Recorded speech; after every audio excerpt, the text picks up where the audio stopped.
Ah! Alright, what's up, guys? It's me, Mr. Ru, and today we are on our right, I assume the 33rd episode. And today our guest is Zero Aiden. Hello. Hello. But yes, Hello. Yeah, hello. Thank you for having me. yeah, thank you as well for joining the podcast.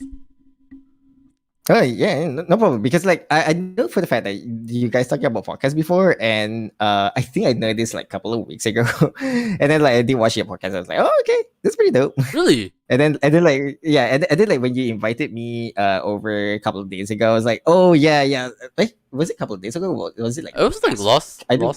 last Yeah, week. yeah, it was last week. Yeah, because this week I wasn't able to attend something that we Yeah, had. yeah, yes. Yeah, it was like last week. I was like, okay, like I'm gonna watch like most of the podcast. I know for the fact that some of my community already knows your podcast. So yeah, Really? Wait, that's who? yeah, Eh? yeah. Karin Kirishime. Oh, Karin! Hmm. Mm. By the way, So if you're watching yeah. this, Karin, thank you very much. Thank you very much. But yeah, how's everyone in Aiden's chat doing? I'm gonna quickly actually pull up Aiden's as well. No problem. Take your time. We're just chilling. Alright. Let me just X out of some several tabs. And let me also okay, good, it's muted. Hi Nasiluma. Ah yes. Oh Karin, you're there. Hello Karin. Yeah. But yeah, this is interesting because it's basically like I would say a bit different from Curious, like how you and Curie met. But then it's like similar in the sense that I'm just like watching your stream as Mm, mm because like I think okay, so here's the thing, which is something that uh it's not really baffling per se, but mostly like a shock or a new revelation, I'll mm say. So this is according to my moderator. Right. mm So if someone asks like 10 MYVT, 8 out of 10 definitely knows who I am, even though either they never watch my stream or they never know what my content is. But 8 out of 10 definitely knows who I am based really on word of mouth for the most part. Either by definitely some part of it because the podcast that I had with Astro before, mm as well as I do was featured in other streamers like Kirisato. I do feature in a couple of other streamers as well. So yeah, the people definitely knows who I am because I was basically around. Which I thought that it wasn't true initially until there is one day that I was raiding a fellow Malaysian streamers. mm And then apparently he knows who I am. Really? Yeah, and I was like, have we in touch before? It's kind of surprising though. That It's kind of is surprising. crazy. Also, let me just read chat That for a is really second. crazy. Wow, Sure, no problem. I'm playing Among Us with Gao. Hello, Jen. How are you doing? Rooney Studio. Hi there. This is very echoing by watching it. Thank you. Thank you. Hirashai konbanwa. What's up, Murasaki Kiri? Yun gomenasai. I'm guessing it's konnichiwa. Konnichiwa. Karin. Hello, Nasilumakay. Hello. I missed a lot of. Don't worry about it. Oh, hi there. What's up, Arman? Arman, your life. Ayo, Aiden, it's purely your star power lah. I agree. Sorry, what? It is your star power. Star power. The reason why you're recognized. Like legit. Okay, so I don't know what I was recognized with. I mean, like I can think of something like pops in like on top of my head. Definitely because of how easily I am getting spooked by something. Because of my scream for sure. And then another one would be definitely because of how fast I talk usually when I greet people. like when I first talking, I mean like legitimately like something like, "Hello there, how is everyone doing today? How are you doing? Fantastic. Did you get something to eat? Did you get something to drink? How are you doing? If you haven't, that's with it together. How are you doing today?" That kind of thing. So I was also known for that. I was also known for giving a kind of like a tech tips per Mm. se. Mm-hmm. So I was known for like three things. So yeah.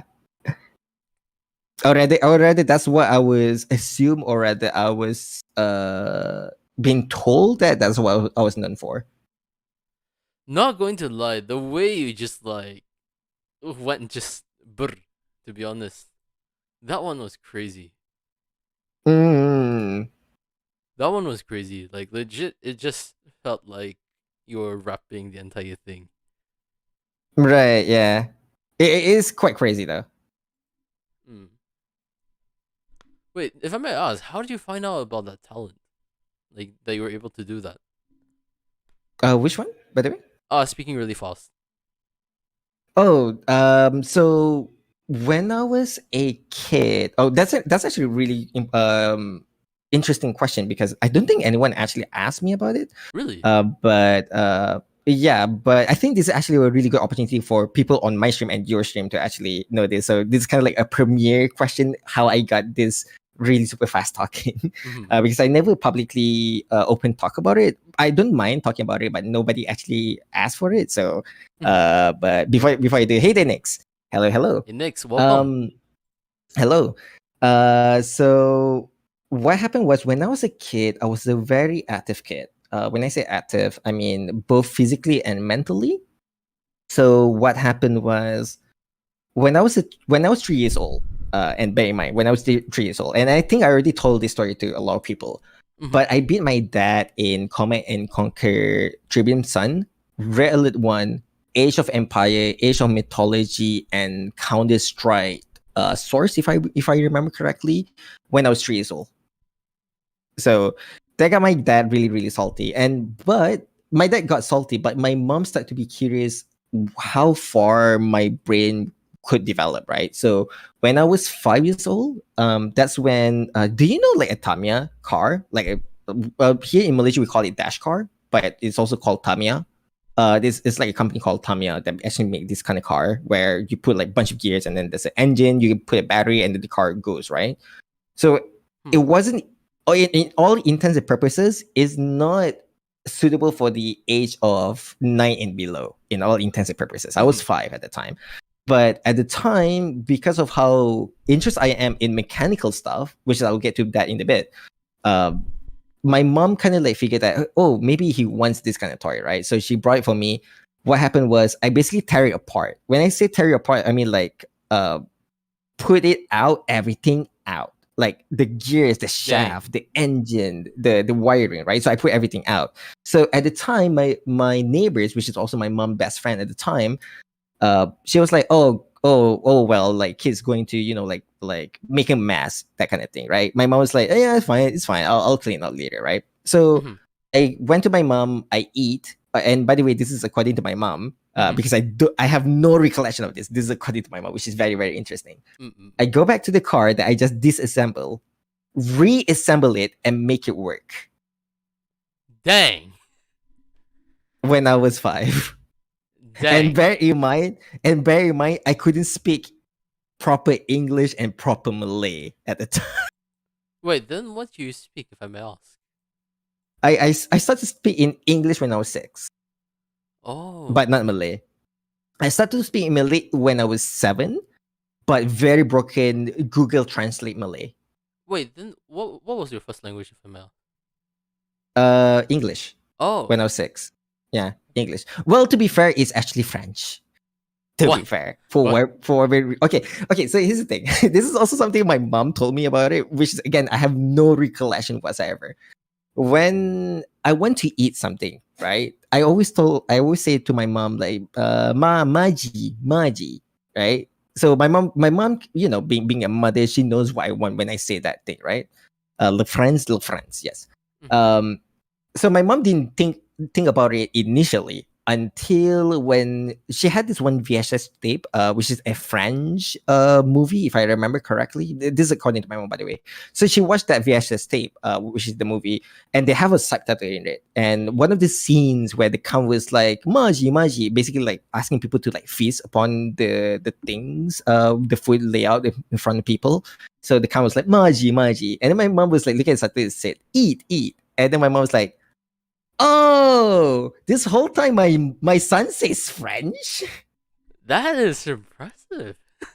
I have no idea how I pick out that words, but I did pick out that words. And then when I was 6, that's when I was exposed to Disney stuff. Mhm. Um, so Disney stuff is I watched Little Mermaid, Jungle Book. Jungle Book is my favorite, but by all times. Like Mm. like when I was a kid, like I watched Jungle Book, I think like more than 50 times. Mhm. Like no joke.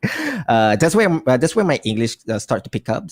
As well as the fact that my dad's side is mostly Singaporean, so Oh, that's really? where I kind of like pick up the English. Yeah, most of my dad's side is actually Singaporean. That's crazy. Actually, all of my dad's side is Singaporean. My late grandfather is Singaporean, as well as his siblings, and then some of my aunts still have Singaporean residential or Singaporean nationality till today, even though they stay in Malaysia, so they have to renew their visa every single time.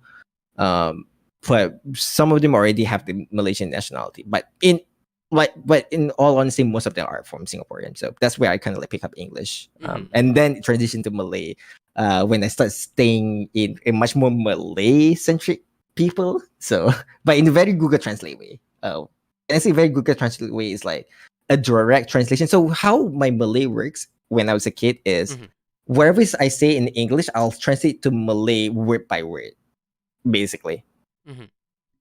Yeah, that's it's very very weird, but yeah, that's how you guys. No worries. If it works, it works. That's my opinion. So, my teacher called my mom because of how I speak in Malay. My mom initially thought that I was in trouble or something like that, but my teacher just concerned what is my primary language in the house.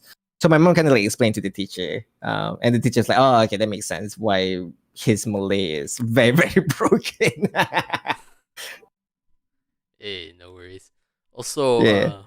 wait, let me quickly answer this person. Sure. Yun-san, 大丈夫。日本語大丈夫。でも、yes, I don't read Japanese. That's one other thing. いえいえ、僕は日本語悪いです。はい、僕の日本語悪いです。でも頑張ります。はい、頑張ります。配信見ててありがとう、ユンさん。ありがとう。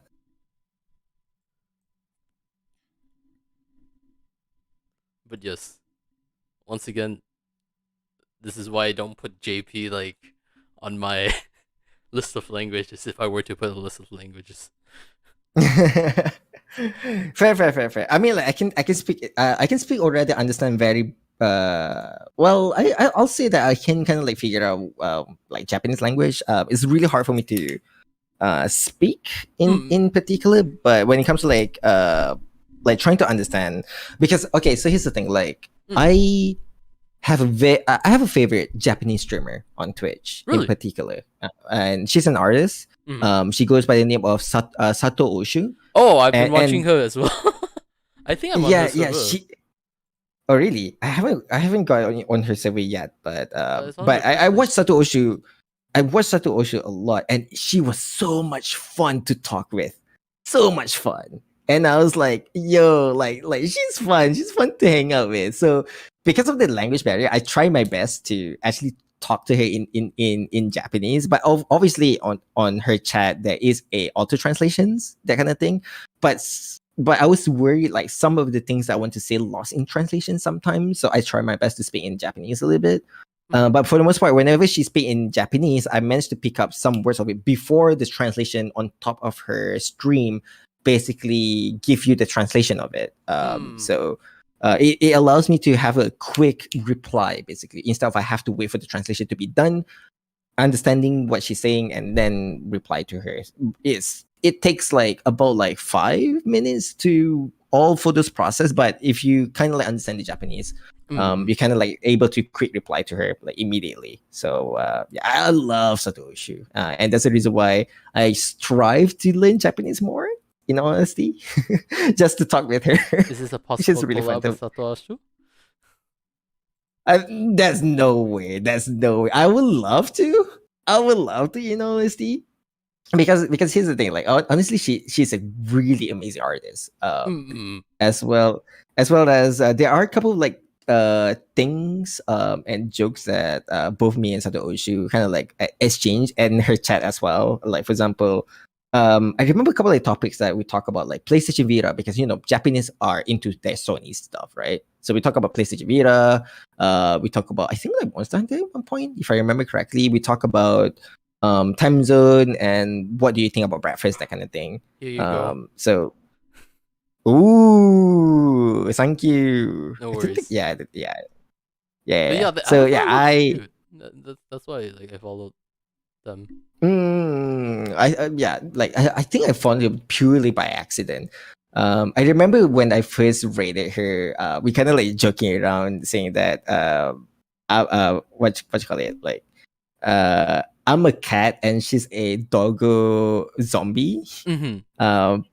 And then she was like, "Oh, but I'm a dog. You're a cat. Maybe we not work around, like like because cat and dog is always like fighting each other, right?" Yes, and then I told her like, doesn't mean like cat and dog always fighting each other all the time. Like they can like reconcile and be friends. There are some videos out there on YouTube that you can see that a dog and a cat can coexist together. Definitely. And she's like, yeah, and she's like, yeah, that makes sense. I love cats. And I was like, yeah, I like dogs too. It's kind of a weird exchange, but yeah, there you go. That's an amusing exchange, though. I won't lie.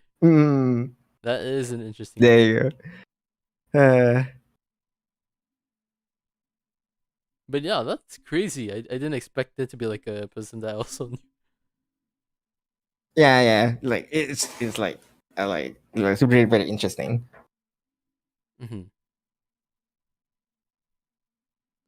But yeah, that is crazy. Hearing like how it's connected, I would say the Twitch community per se. Like I'm not sure how the community is like in Twitch per se, but it kind of, for some reason, I have the impression that in Twitch it isn't too difficult to reach affiliate. But I may be wrong. Correct. Okay, so here's the difference between Twitch and YouTube, quote unquote affiliate or a partner program, right? So when it comes to like YouTube, you need correct me if I'm wrong, chat, 4,000 watch time and 1,000 subscribers on YouTube. Then you would get monetized, basically, right? On so. Twitch, for 7 days. Concurrently, you need to have more than 3 viewers and 50 followers. That's how easy it is. Like if you are you're right. Okay, thanks. So if you have like 3 people watching you like for a week and you have 50 followers, you immediately get affiliate. Well, not really immediately. You have to send it out, but when it comes to like affiliate, you definitely get your affiliate programs. It's a little bit different for partners, and partners is a little bit different. Even though you are eligible to apply for partners, doesn't mean that you will get your partnerships with Twitch. But partnership is, I believe, 80 viewers in a month concurrently, and I think that 80 viewers concurrently a month, and then you have to stream for more than, I believe, 15 hours a week.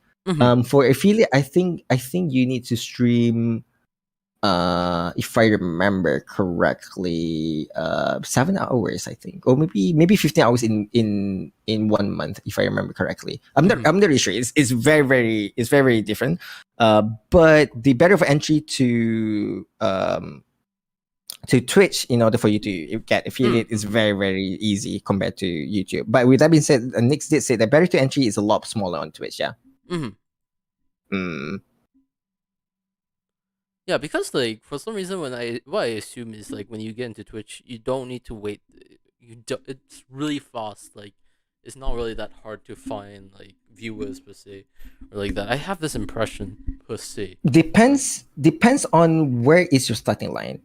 Based on my personal experience and based on what I've seen so far. When I say where your starting line is, if you're already in the certain community and people already know you are, and then suddenly you want to jump ventures into streaming, and then all of a sudden like you want to be serious with streaming, people will like, oh, this part of the community actually start streaming. Let's check it out. Oh, it's actually pretty fun. Let's give it a follow. That kind of stuff. Mm-hmm. But for me personally, because I don't have my own community at the time, it takes me a while. It is very, very fast. Don't get me wrong, but it does take me a while. Mm-hmm. But I do have a substantial watchers, like 3 viewers, like definitely watch me for quite a long time. Until I start to mingle around with other communities like Emmy Meadows, Alchemist Thieves, used to be known as Cafe Potions. I hang out with a bunch of the community, and this community knows who I am, and then they start to like follow me and stuff like that. Also, the fact that when you raise someone, and then when people checking out your VOD and be like, oh, this is actually a pretty cool person to hang out with, let's give it a follow, or maybe like for the sake of like supporting other streamers, that kind of stuff. There's also of that fact, which is why like when it comes to Twitch is I'll say this. It's easy to grow on Twitch, but it's also hard to grow on Twitch at the same time. It depends on how you want to grow and what kind of target audience that you're looking for. On YouTube, you really have to niche down what kind of content you want to project into, because at the end of the day, you are rely on YouTube algorithms and the discoverability and the preference that users want to look for. Like, say for example, like people like Metro Dread just released like a couple of weeks ago, I think like last week or a week and a half ago. If you make it like Metro Dread content right now, people will definitely find your videos. Than that. But there's also okay. So when it comes to like YouTube algorithm, right? So this is kind of funny. I watched Ace Combat video a lot a month ago, if I remember correctly. A month ago, I watched Ace Combat videos, and then it led to a ATC versus Pilot IRL videos. So, so I basically, I hear like a lot of like airport terminology and stuff like that. So I suddenly start to learn the airport terminology, and then it get to the point where YouTube recommended me, saying that, hey, since you like this kind of video, maybe you interested watching, like a airline memes or something like that, or like maybe a a breakdown of how this airport works by these pilots that makes YouTube content, that kind of thing. So it's very, very interesting. It's very, very very, very curated, but you have to make sure that your content are very, very focused on that particular content. I mean, if you want to make a gameplay videos, then go ahead by all means. But if you want to do some certain niche like OSU content or aviations or YouTubing for that matter, you can do that as well. Or maybe become a stream doctor if you want to, even though I'm not qualified, but a lot of people say that I do, but you can do that as well. I mean, to be fair, right? This guy streams like almost every day, so huge respect to that. That's crazy. Thank you. But yeah, that is crazy. But talking about which, why did you start? Like, why did you start streaming in the first place? Like, okay, that's actually really interesting. So I start streaming. Officially, I start streaming. So I created this account, Zero Aiden account on twitch.tv/0_Aiden. Hello, hi YouTube. So I started creating this account on the 2nd of January 2020, if I remember correctly. Yes, 2020. So I was in the huge breakup in 2019. I believe like on my birthday, 16th of January 2019, I had a huge breakup. And I was in the spiral of depression and stuff like that. And then I got better.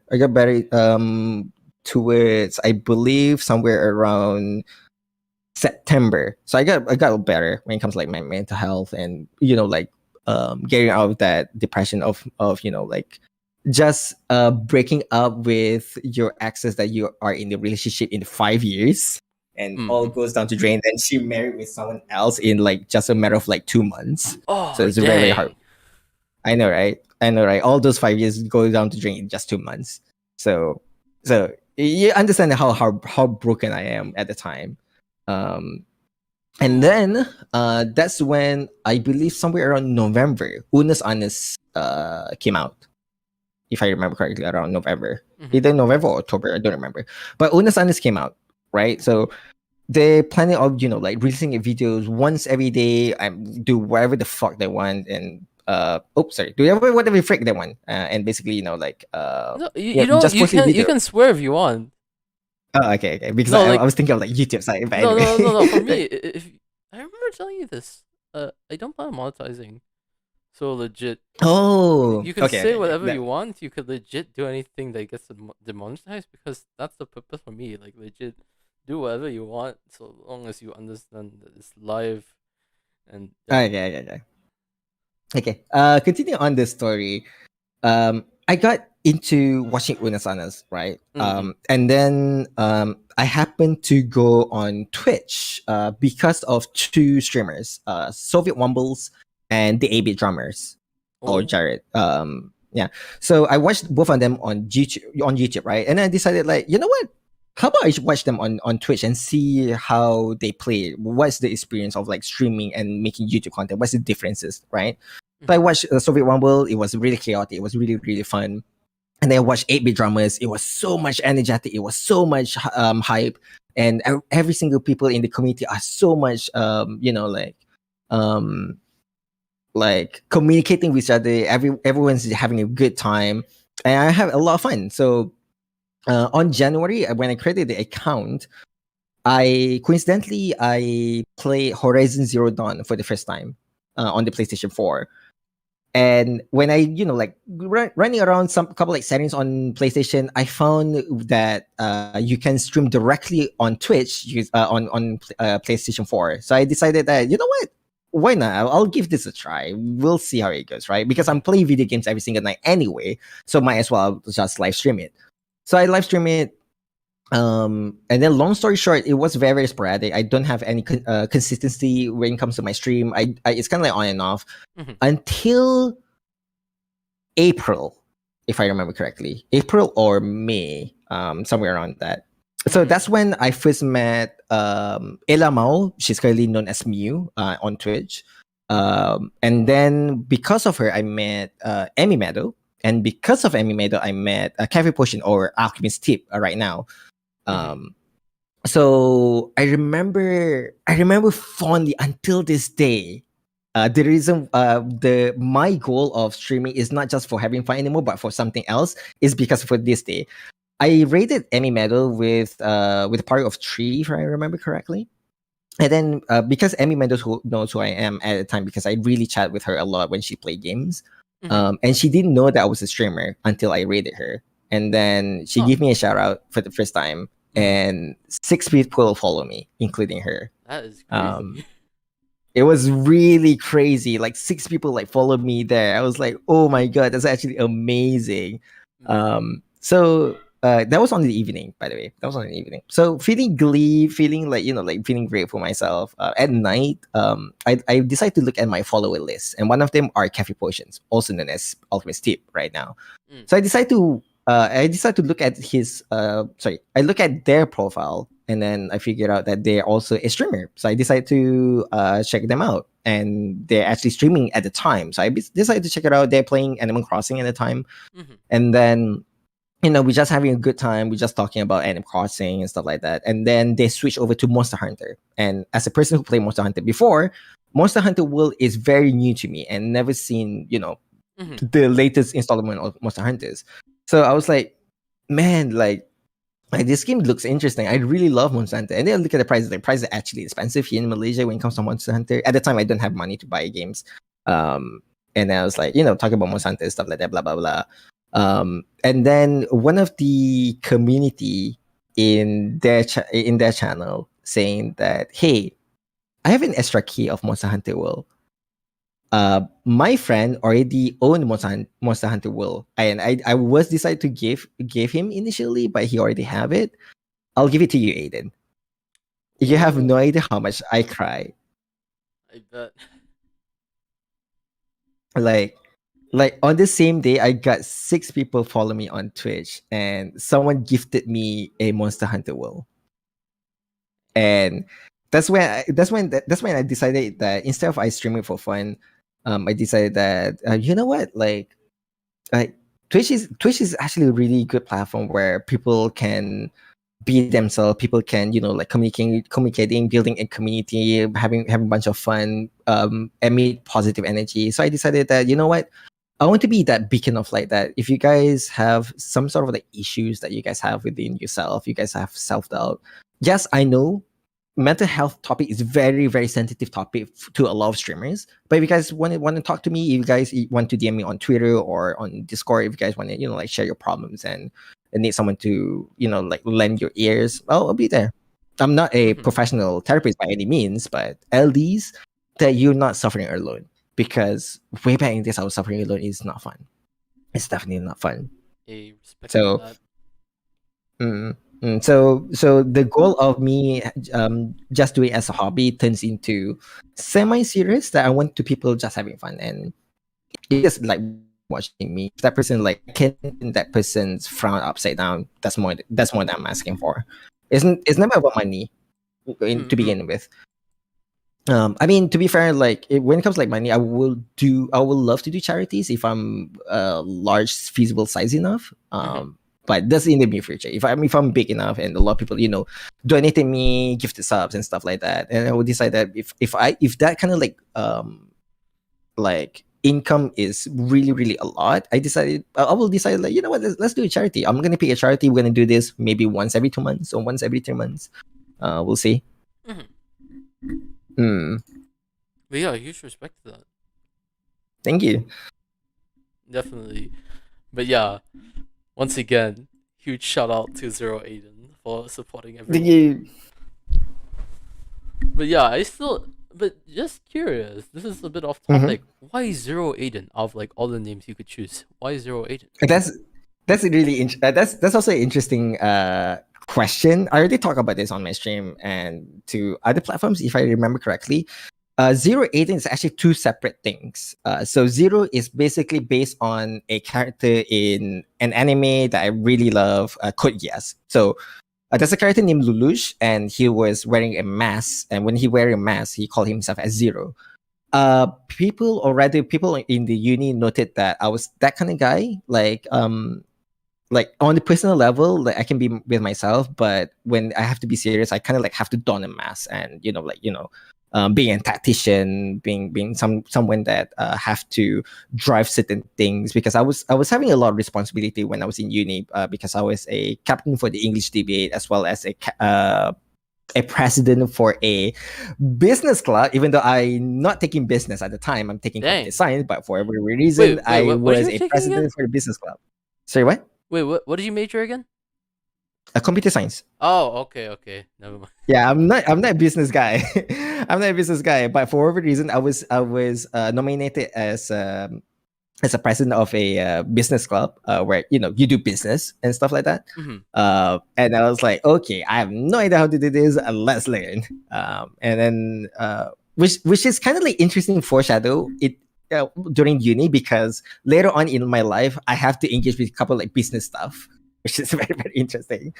Uh, but yeah, so I usually don a mask. So it's basically based on my favorite show, Zero. Mm-hmm. Aiden is quite relatable. So Aiden came from a game called Watchdog.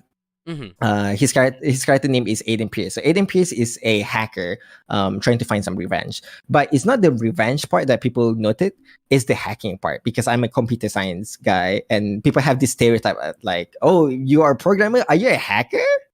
So, So when are you going so to that's where Aiden be came in. playing Watchdog on live? Sorry, what? When are you going to be streaming Watchdog? Wait, was the game Watchdog or what? Watchdog, yeah. Yeah, when are you going to be playing that? So that we can see Aiden Uh, being Aiden. one of these days, actually. Oh, I really? haven't got a game. Yeah, I haven't got the Mm, game. Maybe I'll do it for nostalgia's sake. Maybe somewhere in the neighborhood of like November. I did think about it, actually. I mm. did think about it. Because one of my favorite, not sorry, one of my friends, a streamer friend, Water Puppy, she played Watchdog. It was hilarious. Not for the fact that she's bad at the game, she bad driving in the game. Oh, wait. If I'm gonna ask, what happened to Water Puppy? Like, I still remember seeing her around. I do. She's a little bit busy. She's still around, but very not active. Both her and her boyfriend, pretty much still around. Her boyfriend mostly making YouTube content right Mm. now. But as for her, she's slowly trying to adapt, making sure that she's not busy, and then whenever she's feel comfortable, she'll definitely go back to streaming because she lost most of her assets basically. I see. I see. Yeah, but thankfully, both Arman and Amanda saved the day. Both of them still have the copy of what the puppy's model. So that's basically negates the time that puppy needs to reconstruct her model. But the overlays and all and the settings is all gone, so she have to reconstruct from the start from scratch actually. お、ようやったさん、こんにちは. And always, yes, Armand and Amanda to save the day. Mm. They are really, really, really underrated. Definitely do check out their project. Let me get Streetlight PI. Mm. On the different note, like on Arman's channel, like I was featured in the latest video. Yes, not going to lie, because I know behind the scenes I was actually smirking. Right. I was legit smirking when I was watching that because I know behind the scenes. Props to Nix actually because the audio is so clean when I look at Yes. the video. Yes. It's so clean. I really proud with Nix with his like making sure that the audio is super duper clean, and I was like, holy crap, that is one of the cleanest audio that came out from my microphone in the longest time. Lamau. But yes, huge props to Nyx. Well done. Mm. But talking about Nyx, he also asked Kome Ayevu, or is it Kome Ayevu? Sorry, what? I think that's like how are you in French? Oh yeah, I think so. Yeah. That would Comments, reviews. Mangia. Oh, I think that's it. Mangia. Funny Huh. thing, Interesting. Italian is also something similar as manja. As manja. Manja. Yes. But yeah, that is crazy, legit. Like how similar the languages are. I had like I know. 2 French YouTubers that was like on the stream. I see. And actually, let me show you a song that one of them actually covered as the ending per se. Mhm. Let me just scroll down. What's their name? Okay. Okay, it might take a while. Yeah, No problem. Okay, Take your time. behind the scenes. One thing I will say though. You mentioned your interest towards Code Geass. In that case, have you Mhm. interacted with another Twitch streamer by the name of Bella Yukihime? Yes. Well, twice actually. Mm. I think like when I interact with Bella Yukihime, for those who doesn't know, both in my chat, Bella Yukihime is another Malaysian streamer. At the time when I checked her out, she was playing Minecraft, and I remember particularly that MYVT peeps are going to host like Phasmophobia collab or something like that, or maybe like some like a big like MYVT collab, like horror kind of thing. Mm-hmm. But Bella Yukihime said that, hey, like if you want, like you can come over, and then I was like, yeah, I'll think about it. But yeah, I did talk with Bella Yukihime, but very rare. Because maybe the fact that it's hard to talk with her at the time, because not only she have to entertain the chat, but she also entertain with people who she's talking with on Discord. So it's very hard. The time is not really that right, but if she's playing alone, I'll probably gonna try to talk with her like when she play editing. Oh, We'll definitely.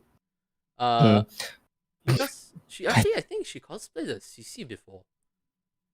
Oh really? Yes. Oh, This is why I'm bringing this up, because like legit, dang. we were talking about during her episode. We were talking about like cosplay, and she was talking Uh-huh. about CC as well, and we were talking about Code Geass as well when we were talking about anime.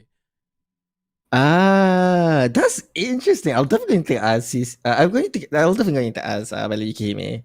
That's interesting though. Mm-hmm. Because like legit, we got Lelouch over here, and then Uh-huh.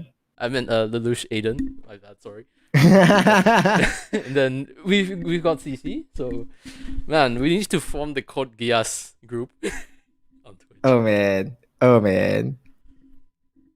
But yeah, Code Geass is still a little bit off tangent, but Code Geass is still one of my favorite animes of all time because of I wouldn't say similar, but quite close with how both me and him would relate because we will both me and him will do anything to achieve our goal, even as minuscule as just to make one person smile and crap like that.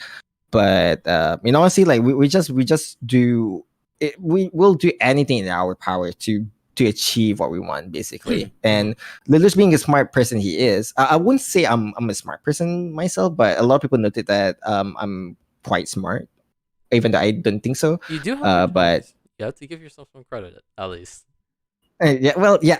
I mean, like, I wouldn't say that I won't have a talent. I mean, I do programming, I do website. Not a lot of people can do that. By the way, my own website's coming out very soon. Definitely check it out. So far, I've seen Yeah. like a sneak peek. It looks nice. Yeah. It's currently in development. It takes so much time because I work, but hopefully everything will work around. Hopefully by the end of this month, and everything can be launched by November, hopefully, including the merch store. But beside the point, is, I have a lot of like skill sets. I never mastered any of the skill set I own, but I'm quite proud of it, and I'm quite proud of all the good things and the shady things I did. Hey, no worries. Way back in the best, yeah. But yeah, no worries about that. First off, yes, I sent you a video of like what the French YouTubers or so. Yeah. I believe in Wonder Bread supremacy. This feels like a supervillain origin story. Sasuga Asu. Once again, I don't think Aiden. I don't think you're a villain per se. I mean, this is like Me? your A just villain? your development, and like the fact that you started off like with a breakup and you slowly grew. You slowly, I don't want to say completely healed per se, but then you slowly built your way. You found like a meaning per se, a purpose. That's really respect. That's really impressive. I mean, that's a huge respect because some people, or sometimes it's kind of hard to recover from that. It's not fun. Yeah. I'll tell you this, like, during the recovery and finding what you call it, with finding that purpose that you want to achieve something, it will take a significant amount of time. And the reason why I say this is because during that spiral of depression, during that spiral of like anxiety and constant loop of like self-doubting and stuff like that, uh, you kind of feel like you are a cog in the clock. You feel like you're just a machine. You feel like you only exist just to serve other people. You're not the main character in your own story, if that makes sense. Yes.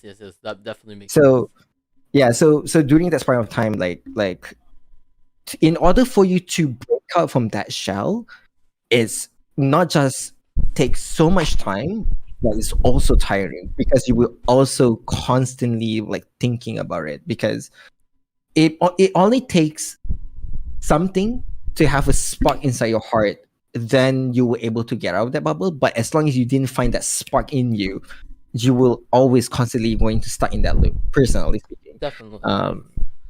And for me personally, that spark came from Unsanas, Soviet Wombles, and particularly and most importantly and most notably the 8-bit drummer, because I watched the 8-bit drummer a lot during that spiral depression that I had at the time. So 8-bit drama is very, very important aspect of how I get out from that depression. I mean, not to say that you have to rely on your content creators, ladies and gentlemen. I'm just going to preface this that it's just to have that certain spark that makes you feel like, hey, let me try to do that and see where it goes. You know? And for me, it's streaming. Surprisingly, not YouTube, surprisingly, but streaming, because And this is way before like VTubers is a thing. This is way before VTubers is a thing. I decided to streaming. So I'm gonna like have to put myself in the back that I've been streaming for almost 2 years, which is very very interesting. Which is a very wild ride. Holy crap! It's been almost 3 years I've been streaming. As well as it's almost a year that I am officially a VTuber. I used to be a PNG tuber, but in 10 days, I am officially 1 year of becoming a VTuber personally. Mm-hmm. I honestly Mm. don't think there should be like a distinction between PNG tuber and VTuber. To be honest, like this is Right now, no. Right now, no. Way back in the days, yes, there is a distinction, but right now, no. Everyone agree that both PNG tubers and people have a model is a VTuber regardless. So everyone have a caution for that. I think early this year that those two start to merge together. Hmm. Mm.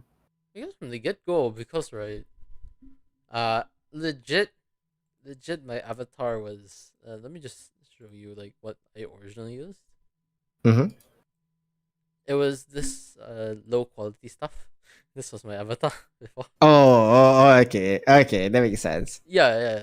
Like legit, Uh, there were some people who had the adopts. oh, oh my god! Speaking of which, why just remember this? I think I also featured in hold on. I'm trying to remember this. Um, Signet.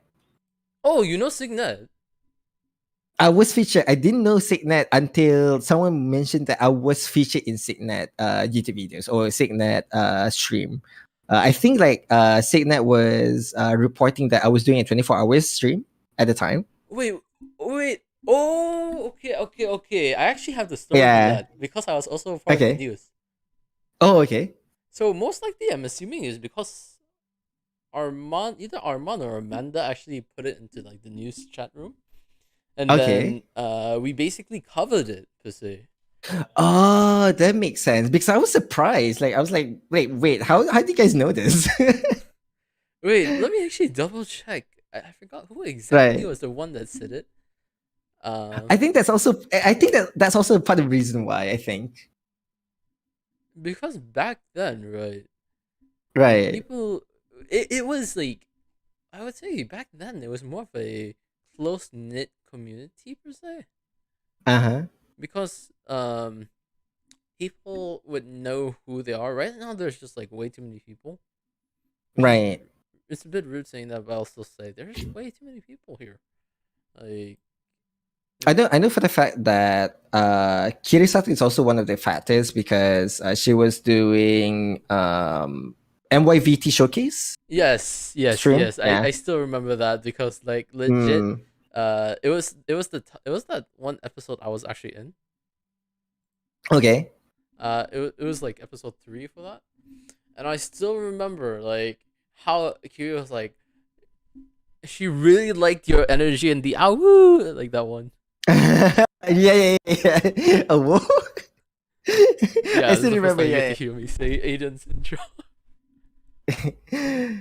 uh, But yeah, I still remember, and it ended up like in the end because she would actually look forward to if like the other person was live. So mm, I still remember the conversation that took place. Like legit, right. here's like, oh, I'm also live, and then like here proceeds a really like an amusing conversation. I think I was like dead at the time because it was like for me, I think it's around like 5, 6 a.m., It, w- 7 a.m. yeah. It was night when Kiri was live at the time. Yeah, and back then like today I actually did get some rest before. Right. That's why Yeah. like I woke up semi late. Mm, Well, quite late actually. But yeah, back then how things worked right was if I had like something to do at 6 a.m. or 7 a.m., I would actually mhm. pull an all nighter. Fair enough. Fair enough. uh, yeah, do not do that. If anyone is trying to accommodate time zones like this, don't do that. This is my biggest recommendation. Is you're going to have a bad time. you're I'll gonna have say that. you're Yes. going to be half awake during that during Yeah. that collab. Like I will admit, there's one time where I actually ended up falling asleep. Mm. And did you know Kiwami by chance? Yeah, I do. Yeah, it was with Kiwami when he was playing Genshin, because it was like it became really chill to the point I was like getting more tired, and then Right. then Oh, speaking of Kiwami, it's kind of now I remember the story regarding Kiwami and how I met him. It's kind of funny how I met Kiwami. It's not because of Ray, it's not because of anything, but it's because of a collab stream that we were invited over. She goes by the name Eliza VTuber. She's a Russian VTuber. So both of us were invited over. And then like when both of us realized that both of us Malaysian, we kind of like become bros for a moment there. And it's also funny because we're playing Among Us. Both of us were never being an imposter for the entire stream. Lama. And then when it's kind of like funny because both of us make a joke like we Malaysian would never the sus. Believe us. Oh my god, that is amusing. That is amusing. It's so funny. So both me and Kiyomi always like vouch with each other. It's so damn hilarious. I remember. But yeah, that definitely is crazy. Mm. Legit. I mean, hmm. Legit. That guy is also like one of those people who are impressive in the sense like they're able to be live for like so long, like 4, 5, 6 hours. I know, right? Sorry. Okay, so 4, 5, 6 hours is normal for me because Really?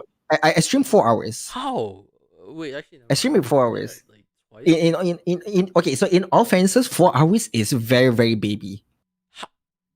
In that Well, case, one what and am two is I? very In, begin in as that well. case, doesn't mean I'm a newborn by I chance. mean, like you're running a podcast. It's totally different, separate thing, lah. I mean, No, no. If I this is here's gonna the be thing. time. The reason why I run a podcast is uh, Mr. Who is emergency food.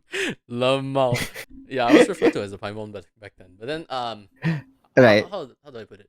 Like the reason why I do a podcast is because it's going to be much longer if I decide to go like a streamer wise, like solo. Right. It would last it well, this is an exaggeration, but it wouldn't last a minute or a second. Okay. I would be so bored, like legit it's like, hey guys, sees empty chat, goodbye guys. Right. Yeah. Okay. So here's the thing, right? Okay. That's a reason why I say that 4 hours is very very enough for me personally. Like I said, 8-bit drummers, he only streamed 4 hours a day. And only one day, I think one day he didn't stream, but he streamed like almost every single day except for one day. I don't remember which day was it, or maybe like he take 2 days off, and that's basically I took the same concept or the same like timing with him, because I think like 4 hours is like a very very sweet spot that is not too long but not too short either for a stream. But what baffles me is that people can stream for like 8 hours. That's what baffles me. Yeah. 8 hours. I've seen people stream 6 hours 4 times a day. Sorry, 4 times a week. I was like, how? That is legit. That is legit crazy. I mean, like, I know. I mean, to be honest, the next guest on the podcast I will say is probably like one of those types as well. I mean, next guest, she does a lot of gorillas, and she does stream like almost every day. Right. Yeah, it kind of like I mean like streaming every day is fine, but if you stream every day but very very long, I just couldn't. Maybe partially because I'm working. I'm a full-time workers. So I kind of like have to delegate my time between my work hours and my content creation hours as well as my private hours basically. So it's very like sporadic all over the place, and finding that balance is very very hard. And let me tell you, when I first trying to have a perfect schedule, it took me 2 months. Dang. It took me 2 months. Yeah, the reason why I say it took me 2 months because way back in the days, like last year when I was working in a different company, after I done with work at 5 p.m., I immediately go back home. I eat something and I stream at 6 because my house and my old office is quite very nearby. So I have like 1 hour window before I hit live, and then I stream until 12. It's not fun. It's not fun. It's super tiring. I honestly bet like that is legit crazy. Yeah, it's super tiring. And then I decided, you know what, the sweet spot is 9 p.m. until 1 a.m. Mhm. The reason being is that 9 p.m. Like Malaysian have some time, when they like chilling and stuff like that. They can watch my stream and then they can go to sleep at 12 or something like that. But from 10 and onwards, people from the US can watch me as well because it's morning for them. Mhm. Mm. So it's very nice sweet spot where Malaysian can chill and American can wake up and that's first thing they watch is my stream before they go to work or something like that. Eh. I mean, that's Mm. kind of nice because it's like a good transition per se. I know, right? Like I found that time zone and the sweet spot by accident, and apparently it works. And I was like, okay, I'm gonna stick to it. Mhm. Mm. As for Monday and Friday, it's because Monday is Monday blues. Friday is thank God it's Friday. So So does this mean that we get free alcohol I mean, I wish. if it's TGIF? Where is the free boost? Fair enough, fair enough. I mean, when it comes to that, instead of free alcohol, I'd rather free Coke Oh yeah, because because that number one is haram. Number two, well, you are a huge okay, Coke fan.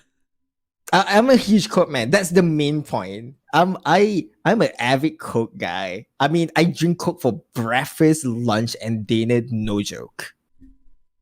So in other words, not my podcast, but Zero Aiden Stream is currently sponsored by the Coca-Cola Company. I wish Coca-Cola please sponsor me.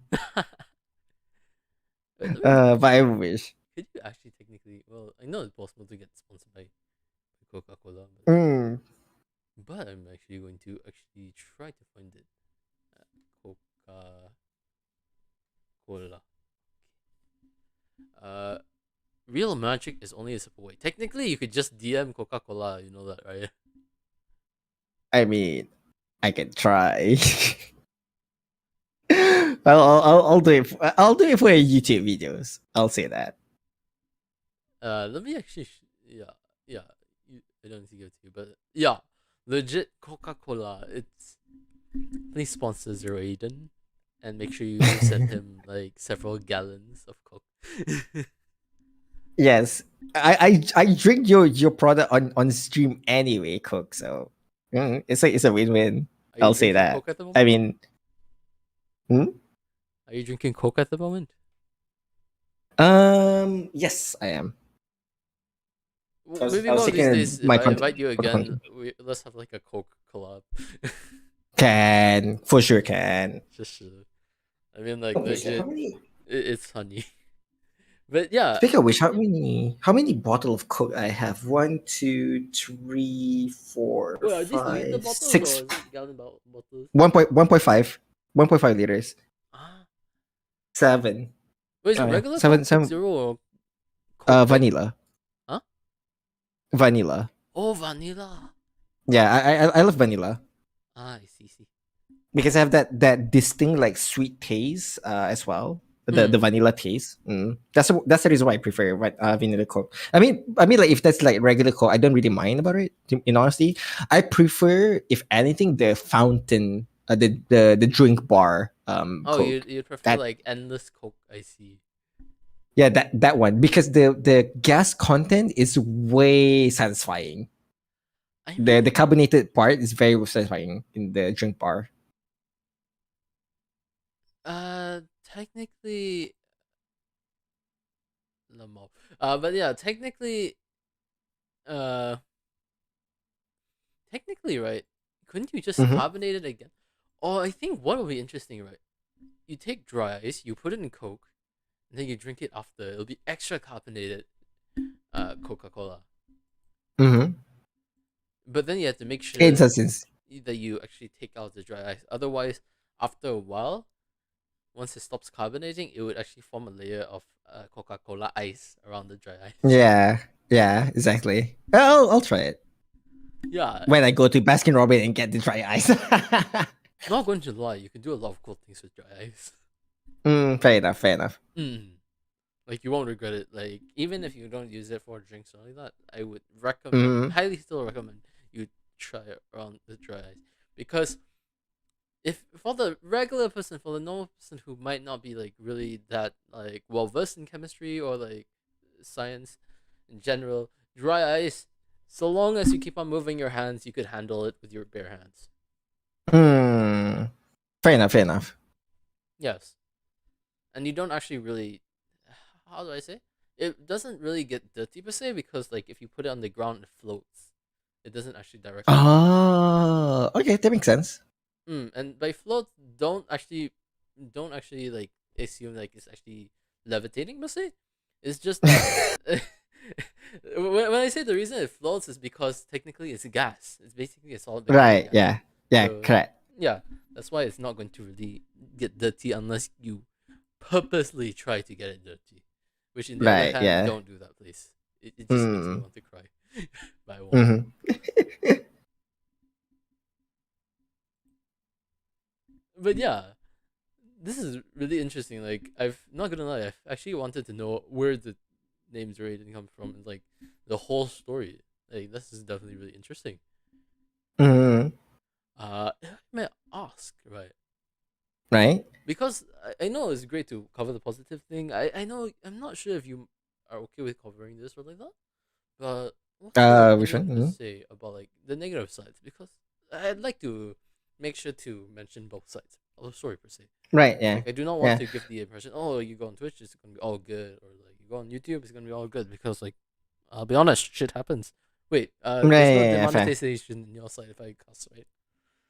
Fair, fair, fair, fair. So you basically want me to you want to have my opinion regarding what's the negative side Yeah, on the platform that I was going to. Okay, yeah. so when it comes to like Twitch, the negative side that I can think of is there's a couple of things, right? The moderation tools definitely need to be improved. The discoverability needs to be tweaked. Personally, I mean, the discoverability, okay, I don't know why people banking about like this discoverability and stuff like that. But for me personally, the discoverability is in my favor personally because I watch a lot of like VTubers, especially like Malaysian VTubers. So because of my preference, Twitch try their best to say that hey, this is like a couple like Malaysian VTubers that you probably want to check it out, and that's pretty good as well. It does a very good job that recommended me some part aspect of the stream that I want to watch, although it's not perfect. It's not as perfect as YouTube. Mm-hmm. To be clear, it's there, but not as extensive, not as good as YouTube. To be fair, Mm-hmm. so and there are some streams like I scroll on Twitch, I've seen nobody stream, so I decided to check out the recommendation, and I was like, okay, let me try this stream out. Maybe it's fun to hang out with. So I did. If I have time, I'll give it a follow. If not, then I'll just scroll over. Why not, right? Mm-hmm. Um, there's also like the whole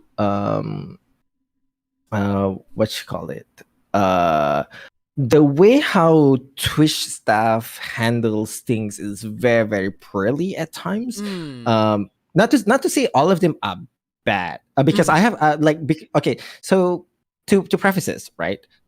Everyone knows. Well, not everyone. Most of people knows about the huge Twitch leak, right? So part of the Twitch leak, the side effect is that a lot of creators, including myself, got their revenues go to zero. Even though I definitely have a payout this month, right? Mm-hmm. But a lot of content creators get their revenues to go to zero. So I basically reached out to Twitch saying that, hey, why my dashboard is like funky? This is not accurate dashboard. Like this is the screenshot. Like can you resolve this and stuff like that? And then they managed to reply and say that, hey, yeah, we noticed that there are some issues with the dashboard because of this leak and stuff like that. We're currently working on it. We're going to reset your dashboard and make sure that your dashboard is accurate as possible. As of your revenues is still there. We're going to process this after we done fixing this problems. And I did get my payout eventually. Mm-hmm. There is a pros and cons to it. Like again, like not all platforms are perfect in any means. There's also the negative side of how they handle the MCA. Although there is a rumor that Twitch is partnering with one of the major record labels in the world. so that Hmm. Twitch streamers can finally play copyright music. But don't get your hopes up. I'll just keep an eye of it, and I'll definitely going to cover that very very soon once everything is solidified. But again, there's the rumors that you can play copyright music on Twitch, but I think like a handful selection. We'll see about that. The fact that they didn't properly deleted clips is also mind-boggling to me personally.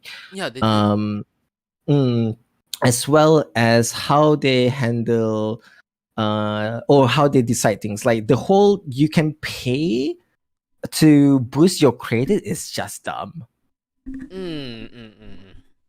It's just why would I pay $5 for a content creators that already been famous for? Why would I promote that particular streamer? I mean, if I want to promote like smaller streamer, it makes so much sense. But why would I pay for it? Why would I pay Twitch for it? If that makes sense, that's the algorithm supposed to do, right? Yeah, yeah, The yeah. only thing that I will pay for is pay directly to my favorite Twitch streamer. I mean, sure, I want my favorite Twitch streamer to grow an audience and stuff like that. Sure, but there's so much power. There's so little power and so little influence that I would able to spread out and say that, hey, guys, check this guy out. He's a very fun streamer. I think that you guys gonna love it.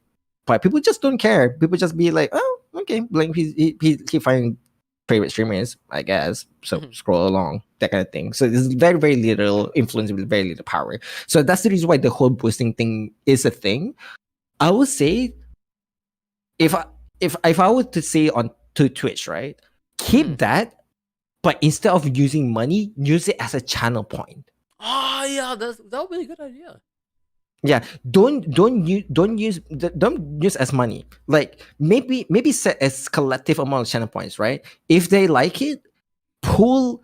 Everyone can pull like maybe like 500,000 of channel points just to promote that streamers, In right? that case, time to promote my favorite streamer. The guy's name is Zero Aiden.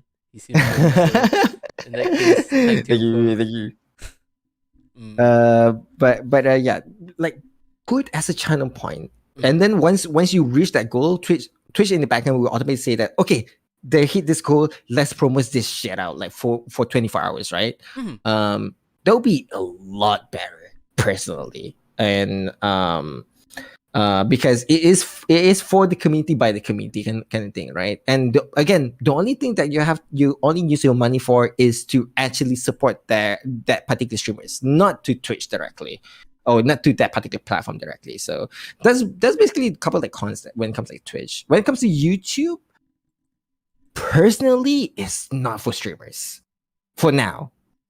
For now, it's mind-boggling that right now they brought Dr. Lupo and Tim the Tatman from Twitch transition to YouTube, but they don't have a very good UI design specifically for streamers. YouTube, make a dedicated page for streamers, copy everything from Twitch. Nobody going to sue you, YouTube. Just copy every single layout on Twitch, put it in the dedicated page for streamers, and if people want to watch streams, people will go to that page instead of the main YouTube page. It's very easy. It's very simple. You have clips. Very good. Very nice. I love it. The way how they implemented clips is very good. But something to be nitpicking when it comes to like Twitch, gifted memberships, please, YouTube. Because we have gifted subs on Twitch, so gifted membership will be very, very nice, please, YouTube. And one thing nice about YouTube is that you can actually customize your own membership amount. Really? You can start as you can start low as $1, and you can have multiple tier. Like on Twitch, you only have 3 tiers, right? But on YouTube, you can make as high as like 10 tiers. Oh. And each tier have their own perks and stuff like that. So yeah, again, YouTube, have a dedicated streamers page. That's all I'm asking. Have a dedicated streamer page. Copy everything from Twitch to that dedicated page, and start from there. People will definitely flock over. I'll say that. Because here's Yes. the thing about minting about YouTube page. People have the conscious saying that, okay, when I come to YouTube, I want to watch videos, not live stream. Ah. If that makes sense.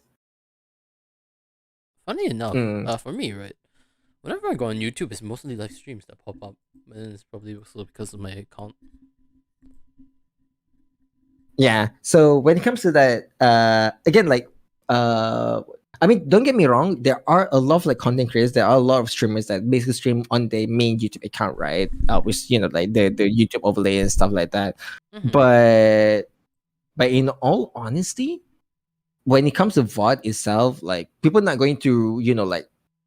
Okay, so it's kind of like it's kind of like a consumer bias, right? I'll say that. So when you see YouTube, people want to watch, YouTube videos, right? When it comes to Twitch, people will be like, okay, I want to watch stream.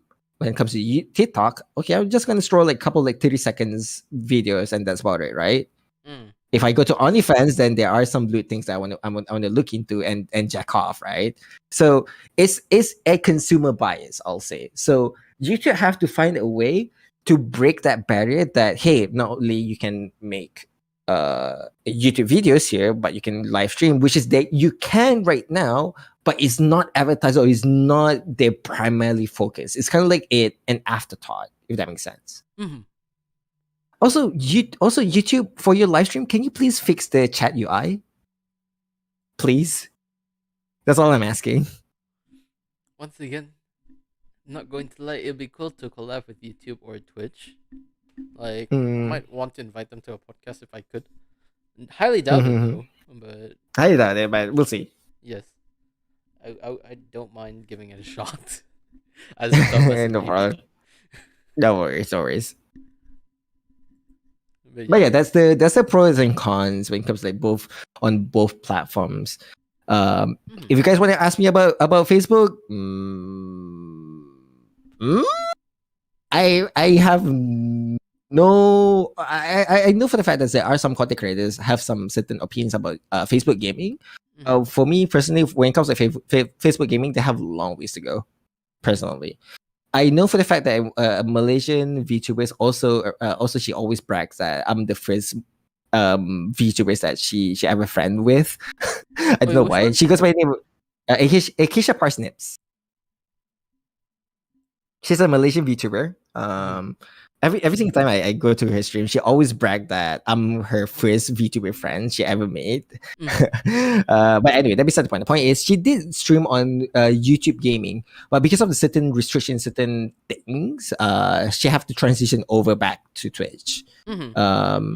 Yeah, I don't remember what's the limitation or what's the problem when she stream on YouTube gaming, but there are some limitations, there are some problems when it comes to YouTube gaming. YouTube gaming is feel like an afterthought. On in all, Facebook gaming. There you go.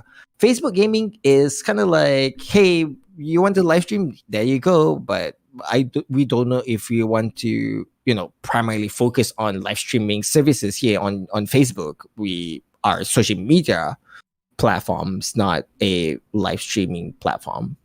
It's more like an afterthought. It's like it's there, but you can use it if you want. That kind of feeling. So that's my feeling. That's my opinion about Facebook gaming. A lot of people have some views, but my primary focus is when it comes like content is both on Twitch and YouTube for now. I'll venture on TikTok, but I'm currently on the experimenting phase. In fact, I was contacted by someone on TikTok that have about like 500,000 followers, trying to try to like being my coach and try to grow an audience on TikTok as well. I also reach out by TikTok as well and say that, hey, do you want to like learn how to grow on TikTok and stuff like that? I say that I do, but give me some time because I was a little bit busy. If I do have a time, then maybe we can sit down, we can talk about how to like making an audience and growing an audience on TikTok and bring that audience to my other platforms and stuff like that. My only concern is that because I will focus more on TikTok, that I have no time to focus on YouTube because I do want to make a YouTube content personally.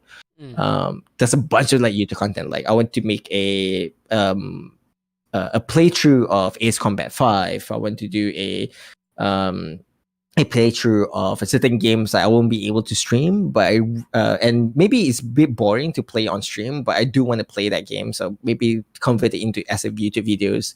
I do want to make a funny Minecraft sessions, Minecraft like recordings on YouTube as well. But I won't be able to do right now because I don't have a PC, so that's a little bit of limitations. I do want to make a tutorials, my opinion about certain things, reporting news, that kind of stuff. So my content is very sporadic, but hopefully, within that sporadic content, I'll able to find a niche, which is I think primarily focus on is making let's play YouTube videos.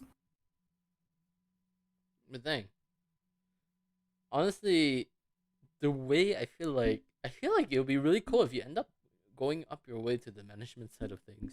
I feel like you I have. we'll see. Yeah. Mm-mm-mm. I feel like there's so much potential for that. Like to be clear, everyone, it's not that I want to become famous. No, no, no. It's mostly like I enjoy doing this. And I generally want people to like enjoy my content. That's about it, really. I mean, the money comes later. If people don't enjoy your content, the money not gonna come anyway. Oh, but yeah, huge respect to that. I mean, because like legit, I feel like nowadays I may be wrong, but then because people invest so much money into it, they kind of expect for a payout immediately. They do not look at the long Hmm. term side of things. So Hmm. when they realize that they're not getting that many viewers, that they're not getting that much, they end up quitting. Which in Hmm. the end, yeah, it's not worth it. Especially if you want to look at it. Yeah. Okay, actually, you know what? On that vein, this is something that I can say.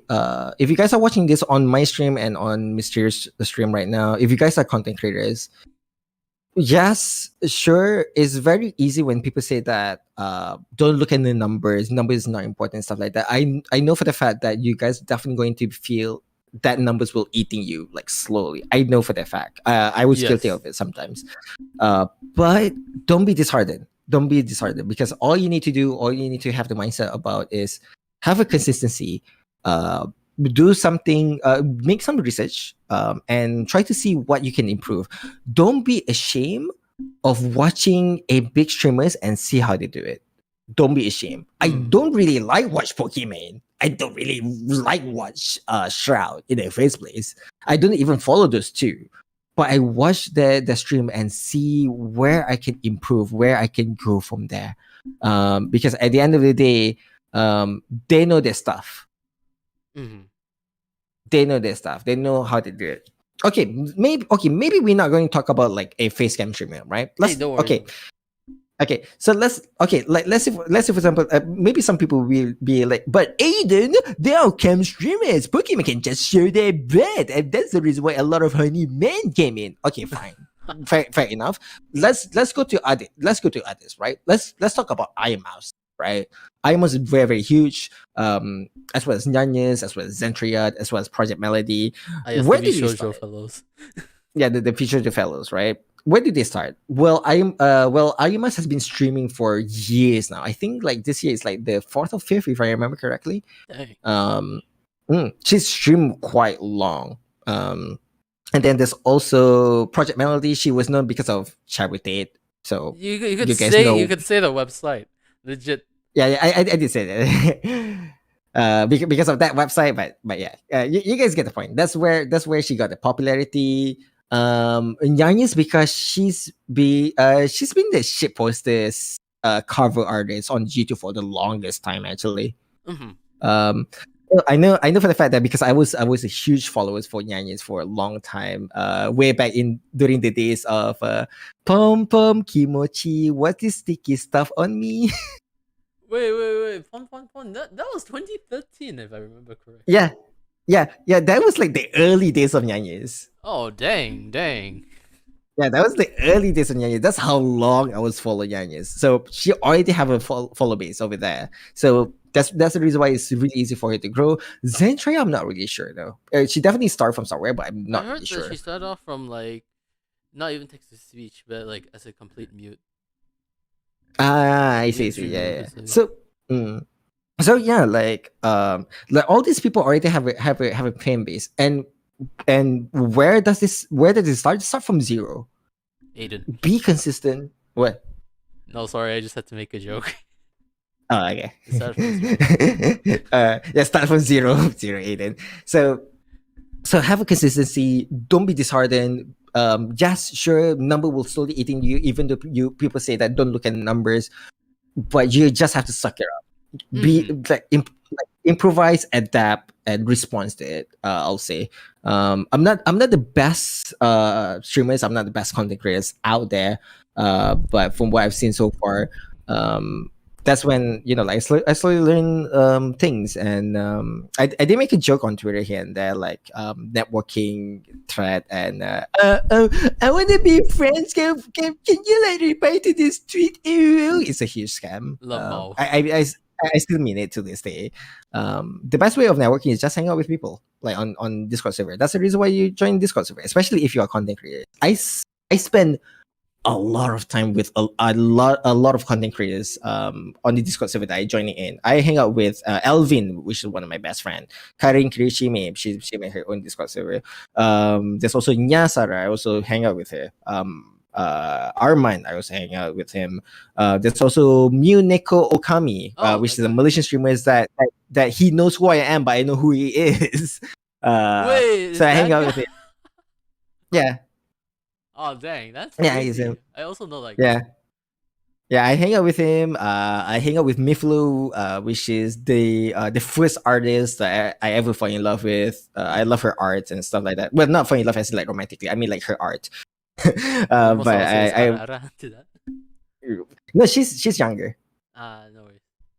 Yeah, she's way younger than me. But anyway, I've been following Miflus for years. Dang. You have no idea. And then we become mutual last year. I was so happy. I mean, not going to lie, like this is honestly crazy, but then, yeah, this kind of could bring us to the next point, because Uh-huh. you unexpectedly also become mutuals with when you become a content creator. You end up being mutuals with content creators that you have watched before as well. Like, did Mm. you by chance have like someone that besides Miflo, who we were just mentioning, that like you watched for years, but then you became mutuals with just recently per se, or like because you started content creating? If it's like a really old content creators, I'll say Miflu, and what's the other content creators that become mutual, and this person or make a content creators for the longest time I remember. I forgot his name, but it's a he. I don't remember his name. Um, but yeah, Miflu is the one person that like I've been following her for like maybe like 3 4 years at this point. Mm-hmm. Um, and then I commissioned her last year, and then like we exchanged DM back and forth, and then she was like, oh, you know what, like I like chilling with you, you know what, let's become mutual, and then become friends. And then I usually, well, not usually, sometimes whenever she's on her Discord server in the Mm-hmm. VC, I usually like hang out with her. We kind of like chatting together. It's really really fun. So yeah, it's a form of networking. It's a form of networking. Then um respect to that. mm.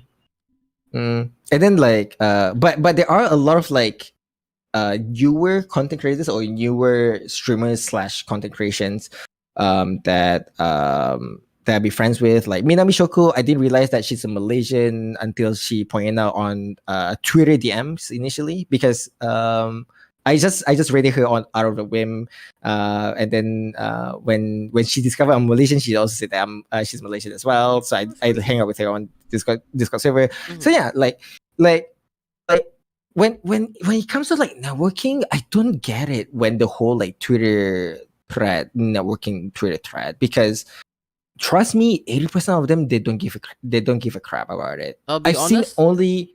Mhm. This is just for follows. I'll be honest. This is just legit follows for Yeah, follows.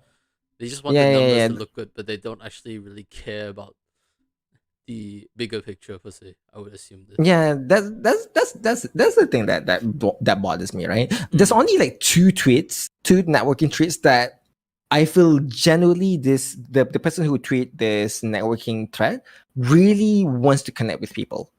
instead of like like just to garner like attraction, gain engagement and stuff like that. She legitimately reply, like I think like 100 plus reply, like she replied every single one of them, and she Mm-hmm. actually watched the VOD a bit, and she actually like reply to the replies, saying that like I remember like there's one tweet I read, this guy promoting his Twitch stuff like that, and then she watched a while, she was like oh my god, like the way the way you laugh is very historical, like I was laughing nonstop watching your VOD. And I was like, oh dang, Mm-hmm.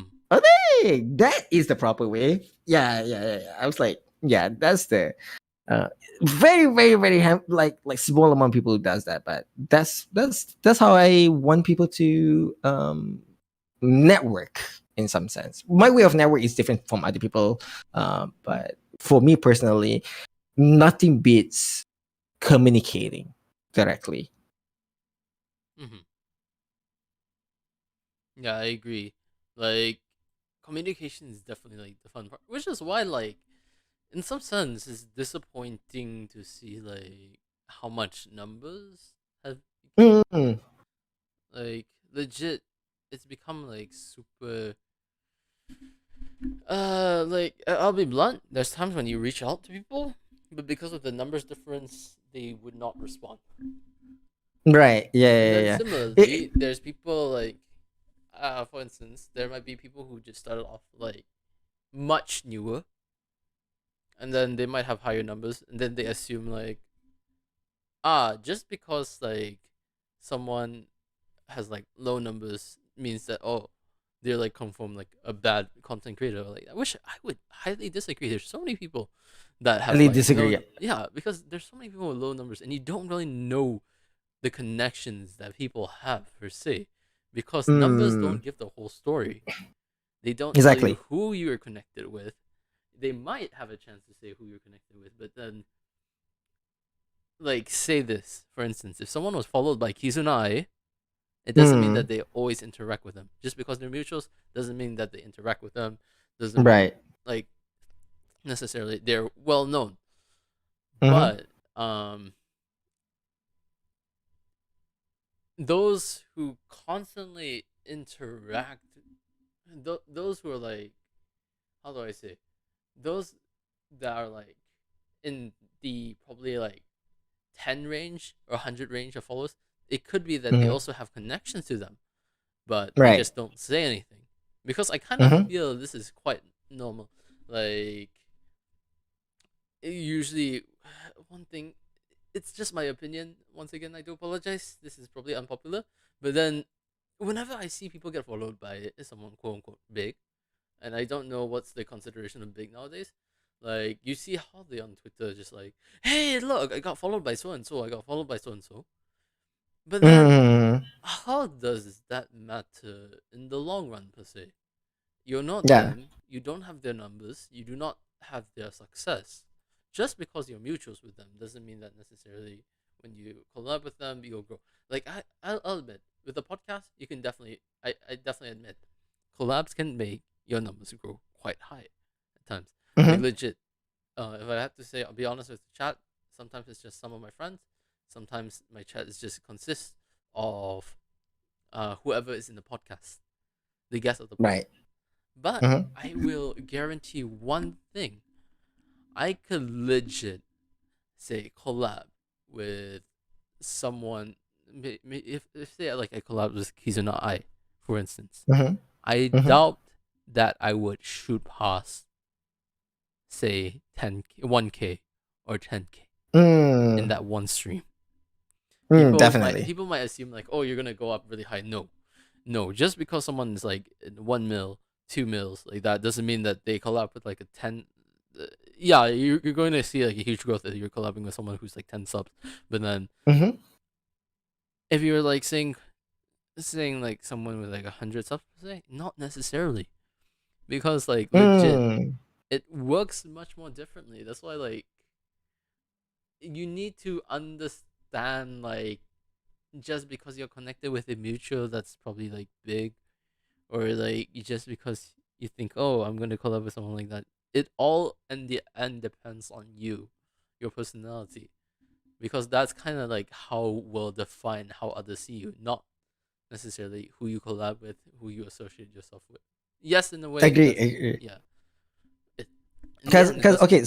so yeah, because on that vein, right? This is something that I would rent in some sense. Mm, So whenever I rate someone right, I don't know it's because of inexperience or mm, something like that, but whenever I rate someone, like sometimes like um they didn't make me feel like I want to stay, you know? Like okay, like like they got a rate, like okay, oh hi, thank you so much for the rate, and I was waiting for a bit, like that's it, can you introduce yourself, because you are new, I never seen you before, um like like at least give me a reason for me to stay, like um and at least like show that you care at least, and that's the reason why again, this is something that I learned like periodically, right? So usually when someone rated me, I say that stupid dumbass like long intro, like for example, hey this Shiro Ellis, how are you doing today? Are you doing fantastic? Did you get something? How you did? If I haven't, this is where to go. This thank you so much for the raid with a part of something. How is your stream? You were playing that game, let's say for example Genshin Impact. How's Genshin Impact treating you? Did you get the role that you need? Do you how's the new update, that kind of stuff? At least make yourself care, or maybe like like something like along the vein of for those who came from Shira Ali's stream, welcome. My name is Zero Aiden, that kind of thing. And I hope that you guys enjoy watching Shira Ali's playing Genshin. Right now we're playing this game. I hope that you guys are enjoying as well. So we'll see how it goes. At wait, least make that community care. wait. Did legit meanwhile I see Shiro Alice on your chat. And well, Sheila Ellis is what you call it? Alia Nabalu or something Mm, on Twitter. Sheer Alice is kind of like that, but for Twitch streamer, Malaysian Twitch streamer in particular. She's particularly a huge supporter for my stream, as well as Alvin, which is also another Malaysian streamer that I'm best friend with. oh, huge respect to that. Shout out to Mm-hmm. Shiro Alice. Yes. Mm-hmm. Yeah. By the way, both Shara and Sheer Alice, we are currently in a Mysterio stream. I'll definitely going to drop in the link No if you guys worries, want no to check worries. out. For me, I'm just And really like chill to the point. I don't really like legit. I don't really like. How do I say?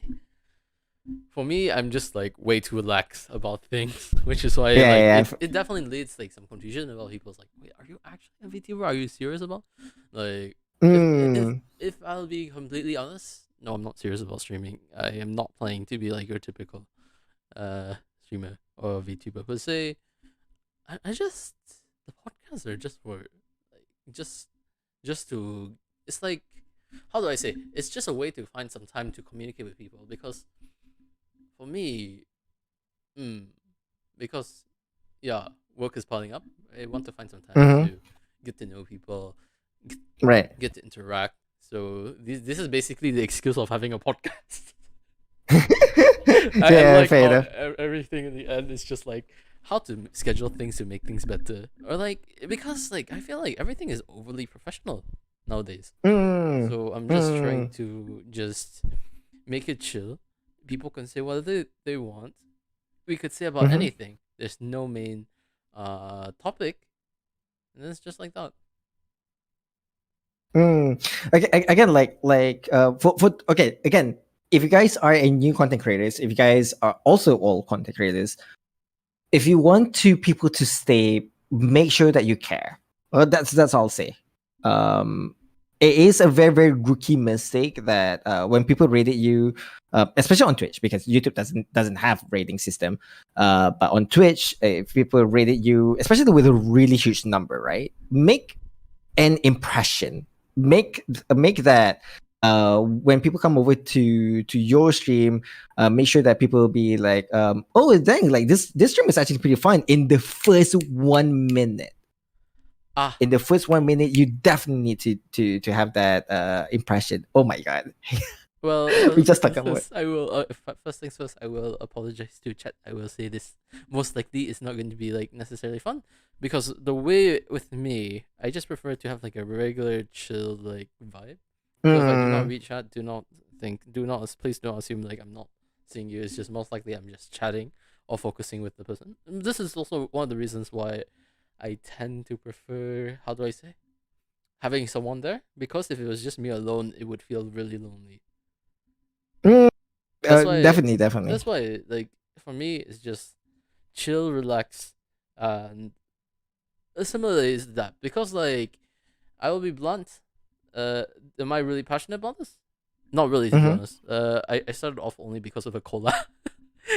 Ah, fair But enough. I how mean, how this is the funny thing, because how I managed to like last longer than most people who are genuinely interested.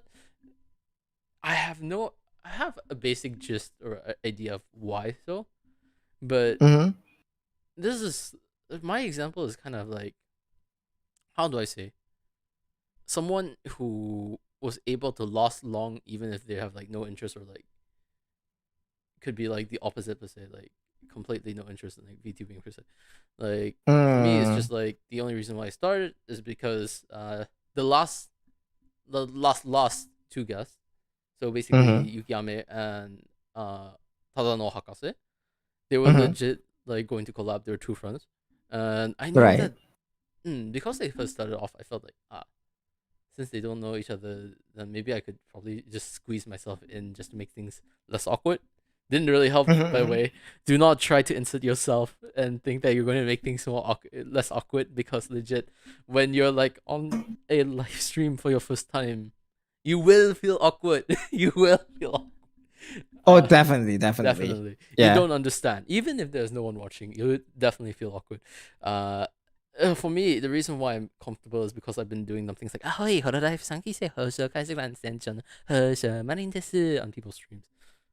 Mm. But yeah, legit. Because, again, like it takes experience. It takes Yes, it experience, takes and it experience. It takes takes it takes time. it takes some guts because I've been streaming solo for the longest time, and because of that, like I tend to learn how to communicate better because I do need to learn how to communicate with other people a lot better, right? Yeah.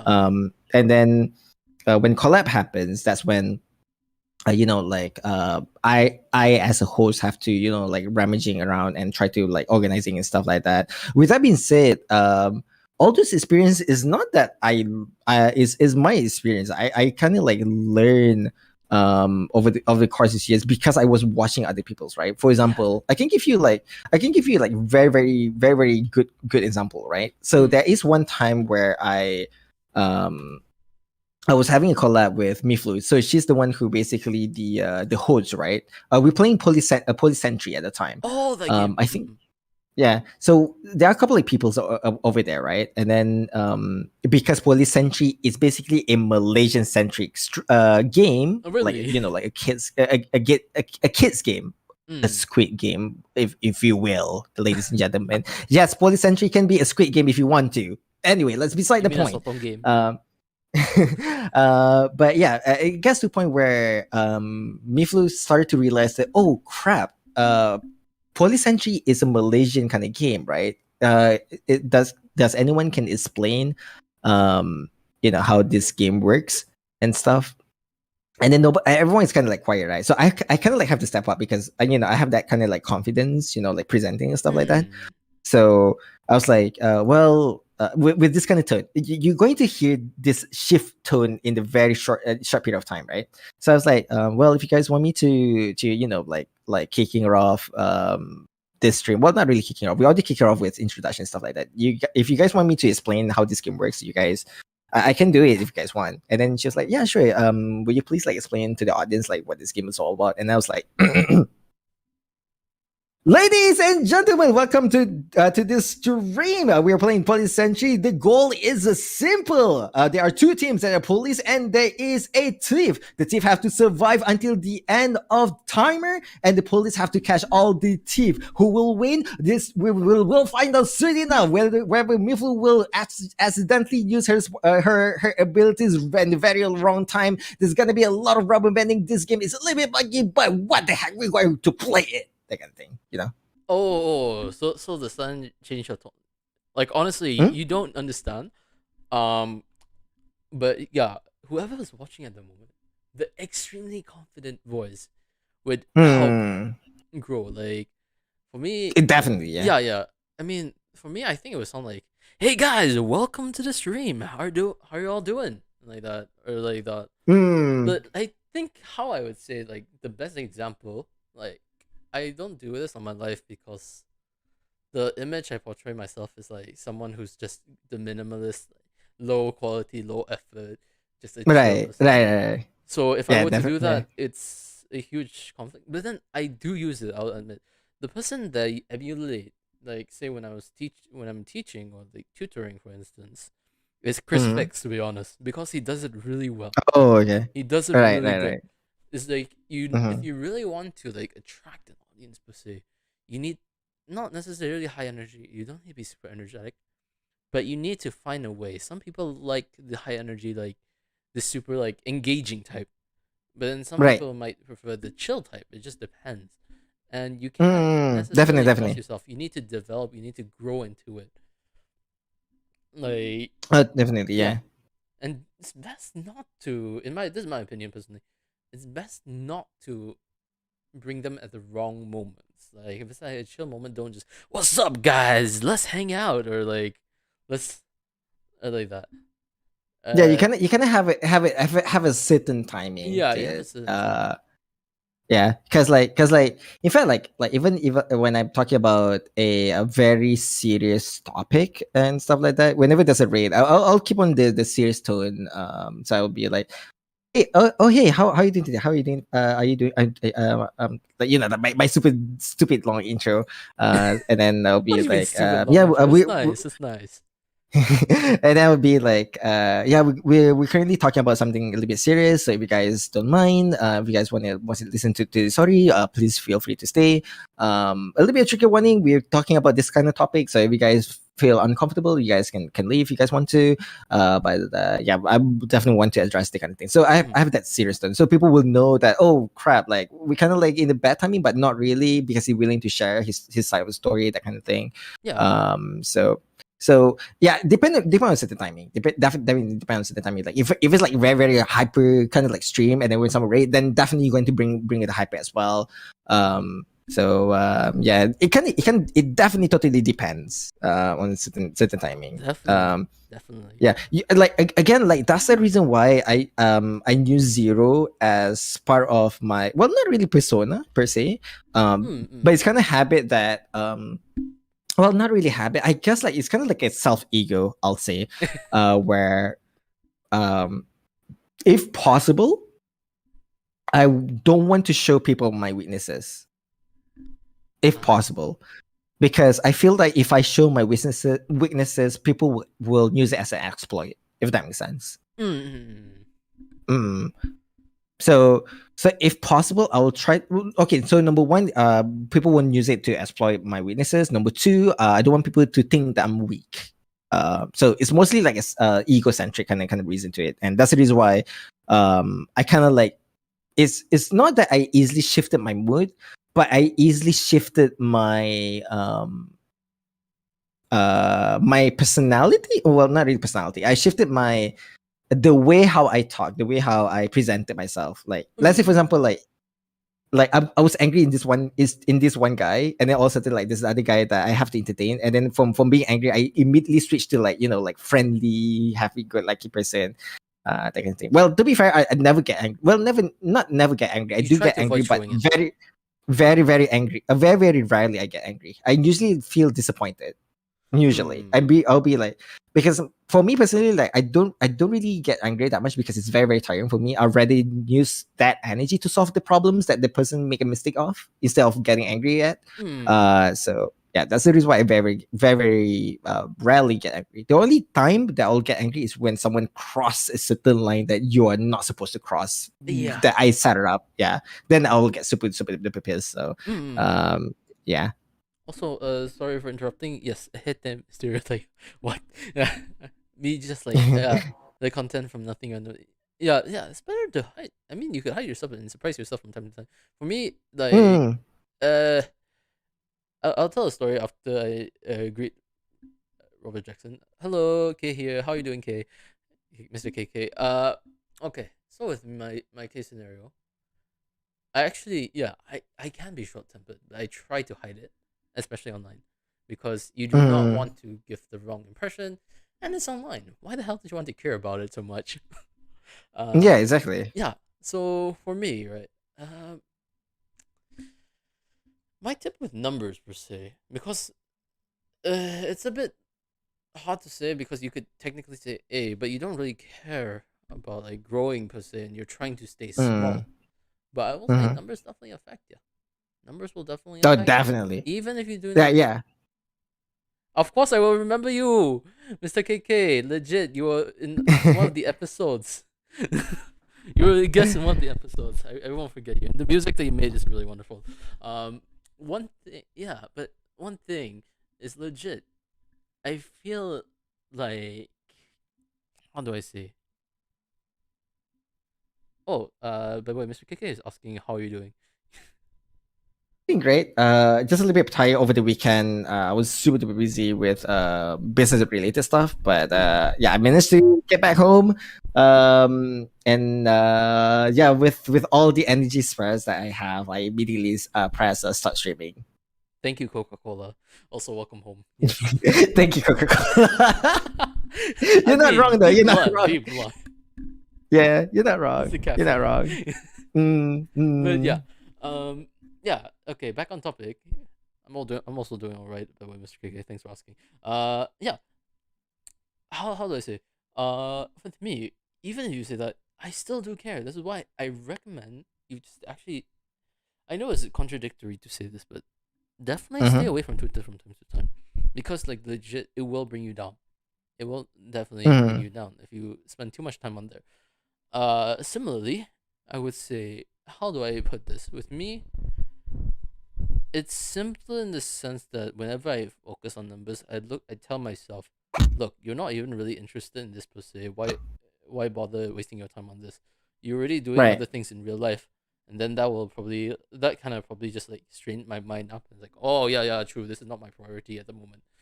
But then for Mm. those where this is your priority, I would recommend what Aiden said. Like, definitely research others, see how you can improve. But you have to also understand not everything works for everyone. And I Oh, realize definitely. Yeah. this about like the majority of the VTubing community per se. And I am highly going to say this. Like once again, you could hate me, love me, or whatever. I don't care. Not to say I don't care about you, but I don't care if you your opinion about me, because like legit, what I'm gonna say here is just my opinion. It doesn't really matter. But you guys in Twitter tend to follow trends way too much, and I will say content creation is similarly to I would say is similar to applying to university. You can have a 4.0 GPA and you could have like a shit ton of extracurricular. Similarly, you can have all the best games and you could have all the equipment, but you could be rejected from the university, or like you might be still remain small. And why is the case, in my opinion? The case is because legit, what makes you different from others? Like I could watch any other Oh, streamer and it'll be the same thing. Like that's why I feel like if you really want to put yourself out there, you're going to have to be, and if you're truly passionate about it, you're going to have to be willing to take criticism. You should be willing to also understand that things won't always be good. But then you also have oh, to find a way. I have so many things to talk about that. Oh God, You have to yeah. put your information. I'll let you finish with. I have my thoughts with it, which is aligned with yours actually. But yeah, like if you really want to get into a good university, or if you really, I think this is applicable to almost everything. But yeah, if you really want to achieve something, you have to be your own self. Don't be completely aligned with everyone. Like, cause legit, I'm gonna put it bluntly, it's boring. Nobody wants to see all of that. But I will Yeah. say that you honestly, the real you, the true you, is much more honestly interesting than what you're trying to portray if you're trying to fit in with the Mm. troop. That's what I'll Mm-hmm. say. Also, this time it's very So Aiden. yeah, so the thing that really bothers me, when it comes like, well, I'm talking strictly about Twitch, right? Because I spend most of the time on Twitch. Hmm. Whenever like I see like VTubers, right? There's gonna be these three games, and I got sick of it: Valorant, Apex Legend, Genshin Impact. Come on, guys! You forgot Like, Phasmophobia. well, in Phasmophobia used to be popular. I've seen some people play Phasmophobia, but not as consistent, Ah. not as much as they want to. Hmm. Uh, but the very very consistent one is Apex Legend, Valorant, and Genshin Impact. And I was like, Hmm. come on, guys, that's not the only three games that exist in the world. Yeah. Please, if you have a if you have a bloody Nintendo Switch, get a simple capture card, put it into your PC, and I don't know, play Super Smash Brothers Ultimate, or maybe you can play Metroid Dread that's out right now, or maybe you can play Breath of the Wild if you want to, or maybe there's a new Animal Crossing DLC that's coming out, and the new update's coming out very very soon, like at the end of this month, I think, if I remember correctly. Play that. Like, there are sporadic amount of games. Oh, if you're into retro games, provided that you legally own that game, maybe like play like I don't know, like couple like PlayStation 1 games, PlayStation 2 games, or maybe like SNES games, or maybe like like Game Boy Advance games. That would be great. Maybe make a certain challenge for yourself, or maybe like play GTA, or I don't know, like you can play like mod GTA, or maybe like Skyrim mod, make it something funny, or maybe like speed run Super Mario 64, or rather attempt to try speed run Super Mario 64, which is I did before, and it was insanely hard. um so yeah, try something like the you don't have to revolve around those three games alone. I mean, I know it's a very popular game, but my god, not only it's very hard for me to talk with you when you play those three games, but it's also boring. It doesn't bring anything to the table. Okay, here's the thing, right? People Hmm. come to watch Shroud because of FPS, right? Hmm. Shroud is a very famous Twitch streamer when it comes to first-person shooter game, right? Hmm. What would you think, or what makes you think that I will watch you play Apex Legend instead of I watch Shroud? If that makes Hmm. sense. What makes you different? You I could know, see the I passion in this. yeah, I'm sorry, I'm so heated with No, no, I with this love kind this. I of thing, love this. I love this. but Yeah, I'll say. that's generally how I feel. Okay, with exception, I don't mind watching Yasara playing Apex Legends. She definitely play a lot of Apex Legends and Genshin Impact, which is she falls into that category that I really annoy lah. But the reason why I don't mind Yasara playing Apex Legends, because the way she play Apex Legends is actually hilarious. She's always the last one. Last man standing, and when that happens, she always panic. Like she can play Apex Legend quite well. Don't get me wrong, but when she's the last man standing, she will get super duper panic, and it's hilarious. Ah, the curse. That's Yes. yeah, the curse part. Yes, that's what difference her and Shroud, Hmm. and that's the reason why I watch Nyansara. I would, if I want to play someone play better, you want to showcase your skills in Apex Legends, I'll have to watch Shroud. Why would I watch you? You know, that kind of thing. Hmm. Bring something to the table, spice it up. Yes. So yeah, like try to bring something. The reason why, okay, I try my best to verify like variety of my content, because I play RPG a lot, right? So the way how I Oh. spice it up is I voice act. Like, for example, and this is very very apparent to my community, like Hmm. how or how means family, or maybe like well, in order for you to cross that bridge, You need to get that quest. Like voice acting, Oh that my kind of thing. god. Or maybe like Masaka, Bakana, Kimo no chikara wa sonna, that kind of thing. Spice it up. Spice it up, like yeah, sure that particular dialogue doesn't have text and stuff like that. But if you spice it up with certain elements to it, like I mean you can be like maybe like, oh, in order for you to get to the bridge, blah blah blah, something like that. So you kind of like read like a script, like, oh, okay, thank you so much, and then you be like, okay, now we're going to get that quest. It doesn't bring anything to the table, so that's the reason why, the way I'm playing RPG, I usually try to voice act, or maybe like role play, for example, right? I try to imagine myself I'm in this particular character. Like for example, I do make it funny, not really funny actually, like somewhat of, I think it's offensive to some, that I am a Pokemon trainer who chasing girls' skirts.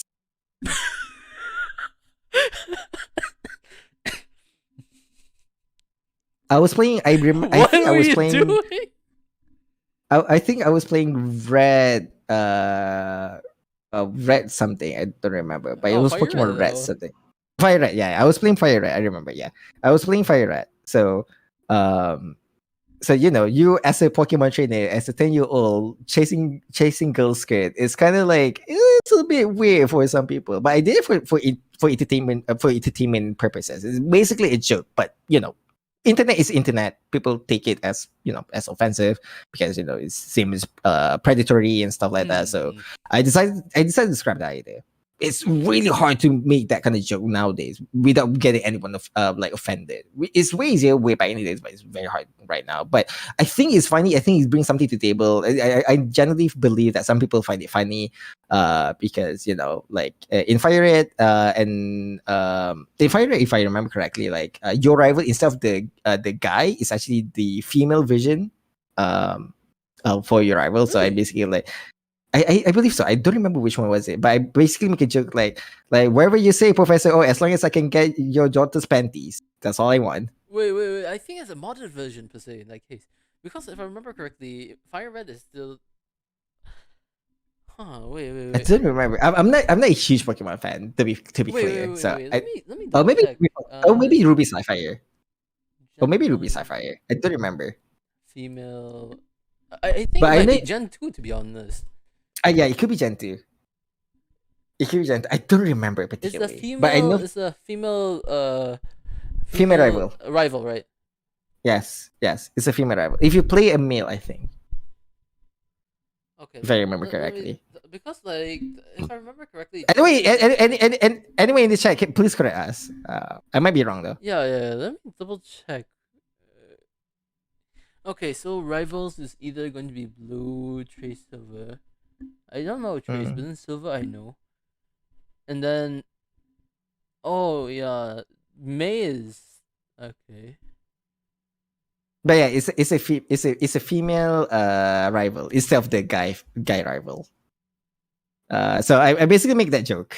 I basically make a joke, and I did get a DM that it feels offensive to people. So I was like, okay, it's clearly as a joke, and you guys know that it is as a joke. It is for entertainment purposes. It's not anything serious, but some people didn't get the joke, so I decided to scrap it.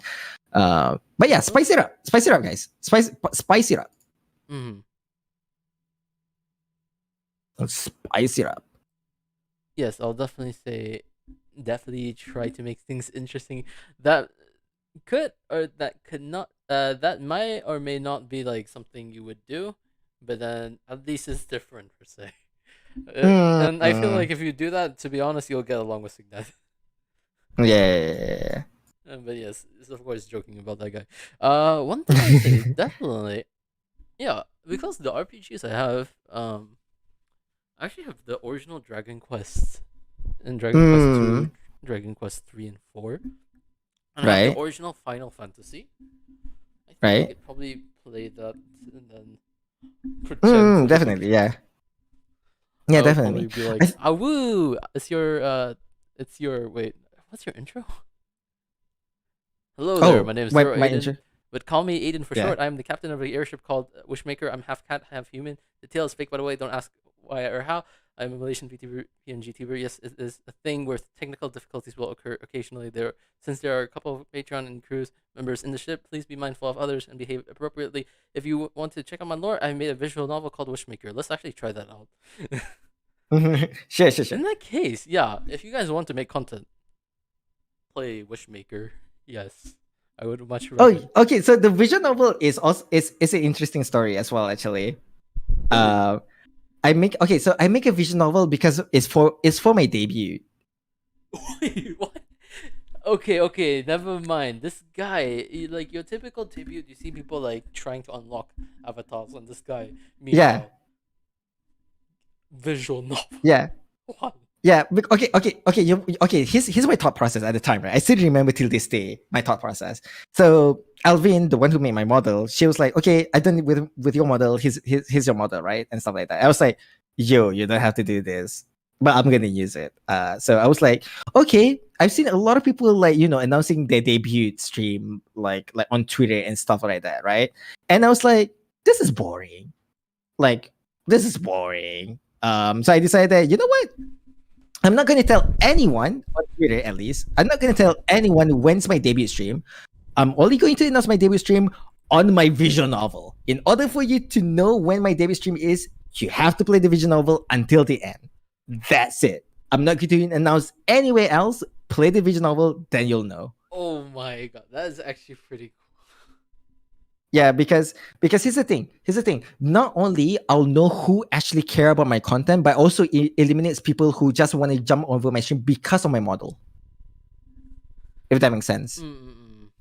Because I genuinely want people to come over to my channel because of my content, not because of who I am, not because of my model, not because of I am semi-popular and stuff like that. I want people to generally enjoy my content wherever it is, either it is my visual novel, is because of my website, is because of podcast, wherever kind of content that I made. As long as people enjoy it, that's all that matters, and that's the one that I want to focus on, because people who enjoy my content will give me a valid criticism, and that makes me do better as a content creator and want to entertain people, in terms of like making jokes, making punchlines, stuff like that. Yeah. Definitely. Mm. But yes, I'm going to lose interest if Aiden does that. Yeah, if I do the typical normal route, yeah, people are gonna be like, oh yeah, like a typical another VTuber is going to debut and shit like that, right? So people are gonna be like, oh, whatever. But when you say that I make a visual novel, people be like, oh shit, he make his own visual novel. Let's read it. Yeah. Like, yeah. I Come feel on. like nowadays people think that, oh, you have to do things a certain way in order to succeed, and I don't blame you. Mm. Like, yeah, you technically do it some things, but then at least change things up a bit. Try to find your. Oh, he's also part of that. But, yeah, try to find your own way of putting yourself out there, because, like, yeah, you Mm. can follow trends. Don't get me wrong. I personally am just You against it in the can. sense that, but then you Definitely. want to change things up. Otherwise, legit, People get I'm bored. watching an Apex Legend right after Apex Legend after Apex Legend, and just so you know, for me, I don't really get motion sickness, but every time I play Apex, right, my head just go brr. Mm-hmm. I get dizzy. Yeah. Legit, if you expect me to do that, then I ask you to do essay after essay after essay, cause legit, that's Yeah. basically the same thing you're telling me to do. I know. Like, okay, so again, if you're doing the same thing over and over again and expect something changes, then you basically expecting a miracle at that That's point. insanity. That's the difference. Yeah, that's insanity. Yeah. Like some people, man, I just don't get it. I mean, don't get me wrong. They're not really a bad streamer. They have potential, but I feel like they didn't unlock like more than 5% the true potential. Because here's the thing: if I can stream with my setup right now with 2 laptops, by the way, and a very old laptop like the one that I'm running right now, if I can do well, definitely people who actually have a PC can do way better than I am. Like, trust me, 100%. People can do way crazier thing. People can do way insane overlays and insane effects on their stream if they want to. But you Mm-mm. know, Also, sorry for anyone who's covering this, but then if you cover a Canaria song and you expect me to be fangirling over it or fanboying over it, go man, I'm not a fan of Canaria. The only time I will cover a Canaria song, like Say King, is if Canaria directly asks me to, then I'll be like, sure, why not? I'll try hard for this one just because you oh persisted. man, And it's there, not an ego thing. uh, It's just that I just genuinely yeah, don't yeah, really fair, listen. I don't really enjoy it, and it's just too much. There's too much, fair enough. which is why when I went to an arcade, right, and then I saw King by Canaria like as an option for like that rhythm game, I was like, ah, even in real life, you have to haunt me today. I mean, like when it comes to video games, because of my business trip, I actually have a chance to actually play my mind for the longest time. Oh Oh my god, my god, I miss nice. playing my mind, but I managed to play my mind yesterday, if I remember correctly. Hmm. Oh my god, it was this experience. Like it's been a while since I played my mind. I think like 2 years. The last time I played my mind is like 2 years ago, if I remember correctly. So I played my mind.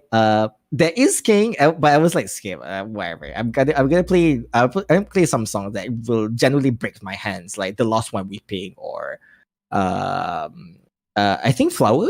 I Hmm. think if I remember correctly, there's also Cyrano's Perfect Math Ah, Class. yes, yes, Yeah, yes. I that's also that played was that a one. yeah, that's also Break My Finger. And then I usually end it with a quite chill song like what you call it? What was the song that was played for like a really chill song? Um It's also on speaker, but like it's very chill song that I play. Just for a cool down, that kind of thing. Mhm. Uh but Yeah. yeah, I play my mind. I love to, in honesty, I much more prefer um Groove Coaster in honesty, but there's no Groove Coaster cabinet around Malaysia anymore. So Mama is my best next option. Yeah, in US sadly we do not have My. I would want to like purchase a My machine if I had the chance to like open my own arcade. Mm. Because it's not that bad. It's a couple thousand USD as well. It's like around 2,000 Yeah, yeah, for like no with two sets it'll be like 4,000. And then it's basically unlimited place because it is your machine technically. My machine because yeah. I bought it. The thing is though is like the issue with I did some research. Basically, if we just were to create an arcade that had some rhythm games and some car games, because that's the other games that I enjoy playing in the arcade, Right. it already costs over 30K USD. Oh dang, And then you also that's have to quite find a expensive. place to have the arcade. You can't set it up in your home because, well, of course, Corona. You don't want to spread it, and Yeah. uh, yeah, arcade games are really expensive. Even if you like just buy two, I feel like that one's okay. But then you want if you It's want to ve- make yeah, money, mm. it's very expensive, but in the long term, it's very profitable Yes, because people will come over and play reading games, especially like if that particular games, whether it's reading game or not, if that particular games are very popular, people gonna flock over and then people gonna play it like every single day non-stop, and people will queue for that. definitely. That's why like yeah, only if I have the capital, if I have the money, then would I actually go as far. Because like honestly, these games are really fun. I really like arcade games. I'm not the best in rhythm games, but then there are some rhythm games like the like Waka or like Oh, Musika. Waka! I want to play Waka. Waka was the one that I found King Canaria. In the end, I was playing Okay. Peko Miko Daisenso. I I think I skipped Cerno's perfect math class because I played that on like another game. Mm. Uh, I think I did Night of Nights. Oh god. That one's fun. I like Night of Nights to be honest. Of course, I play easy mode. I am shit with Mm. rhythm games as I said. Of course, And yeah. then I did Usewa. Usewa. Yes. Oh, Sewa. Actually, speak of which, you know what? Well, too, for tomorrow, when I came back from work from the office, because I have to come to the office tomorrow. Mm. Um, I'm probably gonna try my best to record me playing Taiko no Tatsujin because I'm very bad at Taiko. Oh, Taiko no Tatsujin. That's actually another game I would Yeah. want to play again because like I'm shit at rhythm games as I said, but then like whenever I'm in Malaysia, like I Hmm. know that my cousin plays it, but then Hmm. personally I wouldn't play it because I'm shit. But I would want to play Taiko no Tatsujin as well. I saw a Like, gameplay of Taiko. mhm. Wait, if I might ask, did you mind if you test on Night of Nights for that one? Because legit, I saw one of that and that was insane. It was really nice. I'll try my best. I'm probably gonna play like medium instead of like hard one, Yeah, or no, don't maybe worry. I'm not normal. expecting you to go like super. As I said, I play Yeah. easy, so I cannot. Like, okay, because here's the thing: a lot of like reading games that I play, I usually go for hard, not master, but I Really? go for hard. Yeah, because hard is like the best way to gauge my how well I'm doing. Master is there's no way. I have to invest more time if I want to go for master. But I think Taiko no Tatsuji is the only reading game that I have to play on normal because it's like you're playing with the drum, like you have the dawn in the car, and the way how you hit the dawn in the car is very very different, and the way Yeah. how because it's not as simple as you have to navigate your brains as left or right. The problem is that you have to hit like either the center or the side, and you have to look at the screen at the same time. So you have to see the red and the blue. Which one you have to hit? Does your hand coordinate with your brains properly? That's my problem. Because Oh. the reason why it's semi hard challenging for me is because whenever I okay, right now I'm holding a PlayStation controller, right? So whenever I play Project Diva Hasnemiku, sometimes I will confuse between square and circle. Ah, no worries. Can relate. Yeah, so we'll see. We'll see how it goes tomorrow. I think square was on the left, circles on the right, right? Yeah. But my brain sometimes switch between left and right. It's weird because I think it's because I will say this will probably dock a bit my age, but I grew up PS2 generation by the way. Uh, Yeah. so yeah, that's why like I still have my PS2 and it's still in working condition. Mm. Legit. That's why if there's a bias for me, I would say PS2 bias Fair enough. because legit that's the only Sony besides PSP. But yeah. I personally would still love my PlayStation Vita though. I still own PlayStation Vita till this day, and I still use it whenever I commute anywhere. It's still a really great system. That's a great Personally, I system. wish that I wish that Sony will do a next generation of handheld, but I kind of understand why they don't want to get into that market because Nintendo basically dominate the Yeah, handheld Nintendo market. dominates with the DS and the 3DS. We'll see how the Steam Deck works, and if the Steam Deck managed to compete very well with Nintendo Switch, I hope that Sony will be like, hey, if Steam have a chance to against Nintendo, maybe we still have a chance. But wait, quick question. Just to Mhm. judge, because I'm assuming you're probably slightly older than me, or like that. I'm 28. Oh, you're 28. Mhm. Oh, so okay. Then in the case, I'm not gonna. Please do not dox it. I'm just going to type my age. Okay, no problem. Oh, okay, got it. Yeah, yeah, yeah. I kind of figures based on your uh professions, I'll say. Yeah, yeah, yeah, yeah. Yeah, I kind of figures. Yeah, okay. Yeah, yeah. You could definitely figure based on that. But yeah, yeah. legit. How? What are we talking about? Yeah. We were You want to talking. Oh yeah, I ask was me asking if something? you Because remember having to use a memory card for games. oh my god! Legit, I still remember like how games wouldn't save because you didn't have like the memory card, and then you would purposely have to go purchase a memory card just to save. And if I remember correctly, I think it's either DS or PSP that was the first ones that actually didn't require a memory card or memory system.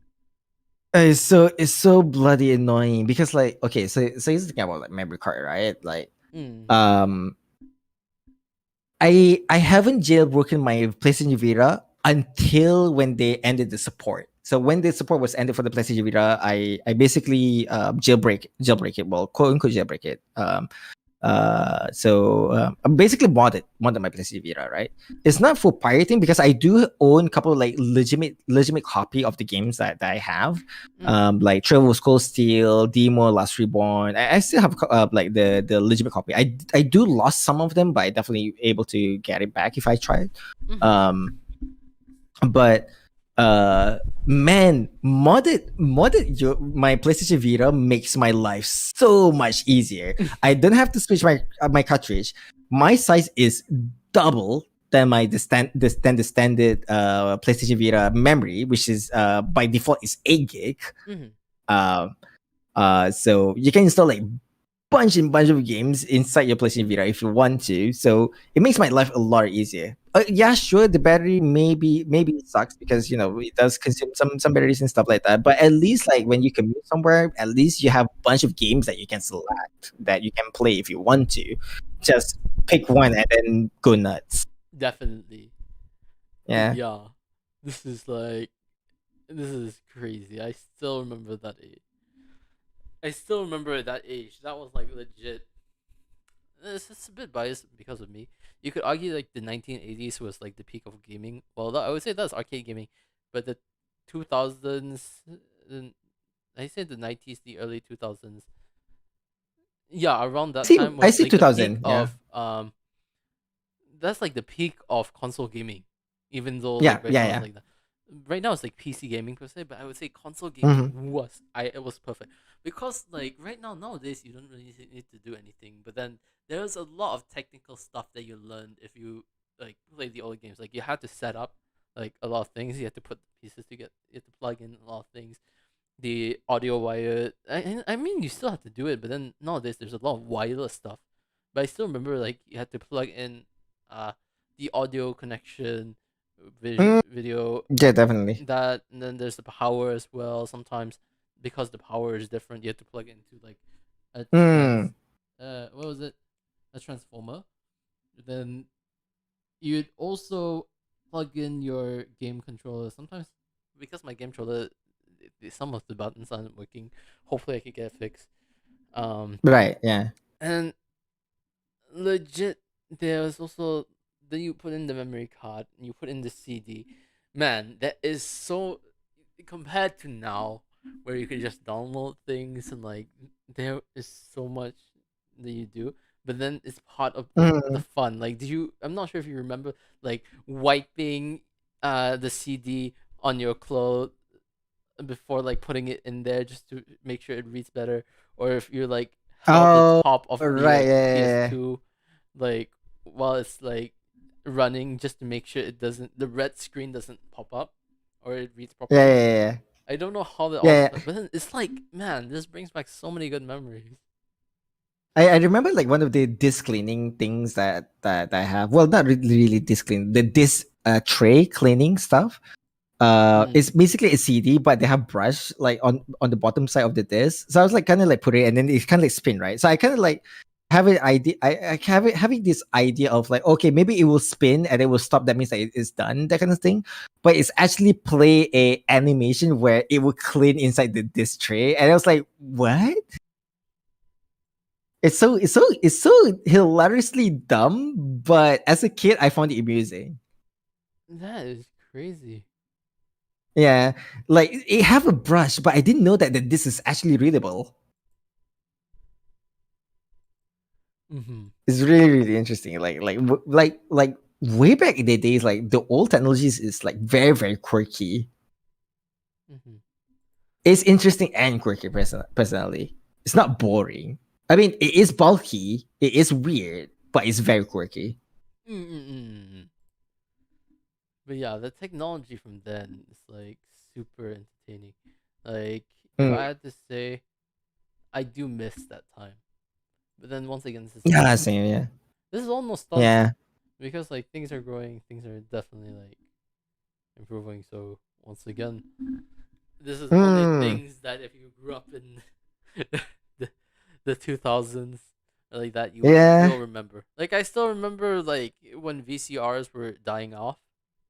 Uh Like huh. nowadays people don't even use CDs, which I find like bizarre. I still remember growing up with I CDs. know. And I mean, and here's like the okay, I miss Like here's the thing, like even Blu-ray, people don't use Blu-ray anymore. I still remember when Blu-ray was a huge thing. Do you I remember like when it was like know. huge technology? I never got Blu-ray by the way, but then I still remember like when Blu-ray was a huge thing. I mean, did you Yeah, remember those? Sony tried to sell Blu-ray so hard when the PlayStation 3 came out. Yes, everyone was like, this was like super new technology that everyone was like dying to have. Yeah. And I still remember like, I still remember. Did you remember the, like those old radios or beatboxes that you could actually put the cassettes and then how you would manually rewind the cassette, but then Oh, you will end up actually yo. making a mess at times, which is shitty. Yeah, yeah, yeah, Yeah, yeah. like Yeah, I did remember that. Yeah. because when I was like a really young child, that was like nearing the super end of the cassette. Funny Uh enough, I huh. still remember playing with floppy disks, but I never used them before. I still want to use the floppy disk if I have the chance. I did use a floppy disk before. I did had a chance to play floppy disk. I think I was playing Oregon, if I remember correctly, with the floppy disk. Oh, that's crazy. Yeah, And like yeah, the DOS Oregon. because with me, right, during my time, right, it already was like floppy disk somewhat got discontinued. It was still in use, Mm, but then it's not that. Like I still remember when fax machines were like still present. Like where wait, is everything okay? Everything's okay. Yeah, when fax machines were like a huge thing, and then we're still like there, and then I still remember this was like before iPhones came out. Like, did you still remember mm, like when it was when there's like not really the flip phones, but then the slide phones, and then the blueberries as well. right. Ah, wow! I still remember like legit at the time when the iPhone or the iPod came out. I was like, wow, you could finally touch screen, and that was like a huge deal already. That was a Yeah, it's a huge revolutionary. Yeah, like in fact, like the fact that from Nokia 3310, the brick phone, mm, transitioned to a Edge phone. Edge is, by the way, for those who doesn't know Edge or too young to know what Edge is. Edge is the 2G version I of the still phone. remember, man. Yeah. I still remember when 3G came out. Man, I still remember when 4G. Everyone was like, "Wow, this is the future. This is the future." Like, I still remember when the 3GS, the iPhone 3GS came out, and then the Yeah, 3S. yeah, yeah. Then it became like the 4, and then the 4S. I was like, "Oh my god, man, what is this becoming?" Okay, so funny enough, I own a iPhone 3GS before. Really? I owned an iPhone 3GS before, so I did play around. And then that's when around the time where the jailbreaking scenes start to popping up here and there. Ah, yes, I still remember when it started coming out in the first place. Yeah. So I own a 3GS. I haven't jailbreak the phone before, right? So I kind of Mm. like play use the phone like as intended use, right? But after a while, because I start to have this developer kind of like thinking, I feel like, man, there's not much things that I can do with this iPhone. So I decided to jailbreak it, mess around with the system and stuff like that. And it's Mm-hmm. a really, really great experience. And then when that phone kind of like died out on me, I switched. I wanted to switch up to a different phone. I was like, what phone should I get? And you know what? Let's try Sony Xperia Z. I still remember. That's my first Android phone. And my God, my life would change. It was a amazing experience switching over to Android. Not only I can sideload APKs, the way how the update works is much more integrated. As a developer, I can do a lot of like crazy stuff. I can even change the operating system if I want to using sideloading. It was a really amazing experience. But I love how Sony it's not stock Android, it's basically Sony's kind of version of Android. But I love how Sony integrated some of the Sony stuff in there. Like for example, you can play PlayStation 3 at the time Mm-hmm. Mm-hmm. games from your PlayStation 3 stream to your phone. Definitely. Yeah, I was like at the time I was like, yo, this is amazing. Like Sony Xperia, to be fair, it kind of like trying to compete in the music market space, but not really. It's mostly they want to market as a phone, but their main selling point is that if you want to listen to the audio, if you want to listen to music, this phone is quite good, right? And I Yeah, yeah. remember I remember fondly like their music player is amazing. My only problem is that whenever you update the music player, it will stuck in your Google account for a dumb reason. Yeah, so you have to manually delete that app, the history app, on your account if you don't want to, like clutter it with some junk. Yeah, yeah. But Sony music player is actually pretty amazing. I'm actually super super happy with the way this music player. Um, I wish I would have enough money to actually buy another Sony Xperia. Honestly, the latest Sony Xperia, but it's really hard to justify because I don't need 4K display. One thing though, when you say APK, that brings back so many memories because that was actually I started playing Minecraft like back when I was younger, because I Oh used the yeah, APK version, and then yeah, just like that. Yeah. I still remember like meeting different friends with Minecraft. Like it's funny because like technically at the moment I don't have Minecraft, but then Uh-huh. like I still remember like playing so many games, playing like FGO as well, like through the QO app and like that. Like it's crazy. Hmm. It's crazy, So yeah, as a developer, that's the reason why I like Android. I mean, if I have very enough powerful machine, when I say enough powerful machine, I mean like if I have like 6-core CPU with I think 62 gigs of RAM, if I do have it, maybe I'll make my own like Wishmaker OS powered by Android. That'll be crazy. If I can do that if I want to, but I don't have a powerful machine because I learned it. I actually learned it. And I actually saw it how it compiles and how it done it. So if I want to make my own Wishmaker OS, I can if I want to. So In we'll that see. case, I would definitely want to test it out, and it'd be pretty cool. I actually want to know how to make an OS, to be honest. But then, once again, I'm not a comp sci major. It's just out of interest. But wait, But wait, what? no, you go first. You finish up. Oh no. So basically, like the way how the process is like is a little bit complicated. You can't compile it on Windows. You have to actually run on Linux, and there's a bunch of terminals that you have to run over with, and a bunch of files that you have to mess around with in order for you to make your own OS. It's not an easy task, but just to get a bare minimum to work around with, there is a tutorial on the internet, which is I did see it, and I've seen the live version of how they do it like step by step. So it's very very interesting. It is tedious, but yeah, when I say tedious, I mean like just to compile an operating system, even though you have a very powerful machine, it will take you, and I'm not even joking, more than 12 hours. Dang, that's crazy. To compile. So you have to wait either within 12 to 24 hours just for it to done. Yeah. Mine is like a change of topic because I was going to ask if by chance, do you remember playing Feeding Frenzy? Feeling Frenzy? I don't remember though. Yeah, I don't remember. Let me. But I do play it when it comes to the PlayStation 1 era. I think like Twisted Metal. That one I don't remember. But let me. To be honest, you know what's wait, let me just show you the splash. Because sure. like what's funny is like what's pretty cool about Feeding Frenzy 8, the original one, they actually allow you to Yes. I don't play Feeding Frenzy, but I do play something in as like part of the podcast. What was it? Like Atomic Tank, I think. Wait. If I remember correctly, it's an Atomic Tank.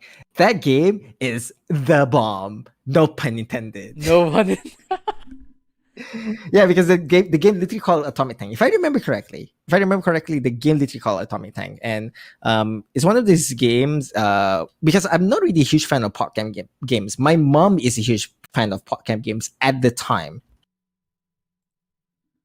If I remember correctly, yeah, it is Atomic Tank. Yeah, it is Atomic Tank. Wait, let me see. I still remember. I think. Oh, sorry. It's not Atomic Tank. It's Heavy Weapon Atomic Tank, but it's much more known as Heavy Weapon. Okay, that makes sense. Oh, I have Heavy Weapon. Heavy Weapon, yeah. Yes, I actually have it. Heavy Weapon is amazing. I actually have the game at the moment. Yeah. Wait, you have it now? Yeah. Uh, Actually, you know what? I'm going to buy it later. huh? It's 12 ringgits anyway. No, I'm I gonna, have it for you my know what? PC. Oh, you have it for your PC? Oh, dang. Yeah, let me actually. I'm not sure if I can I share don't, screen. I don't own that game anymore. So I definitely have to buy it though. Uh, I have the XML documents for that, but then I don't think I could. It's fine, it's fine, it's fine. I'll get Heavy Weapon Deluxe. Maybe I'll play it one of these days. Like a very old game, very obscure games. Actually, you know what? I'll play this Tuesday. How about that? I'll play this Tuesday. That's crazy.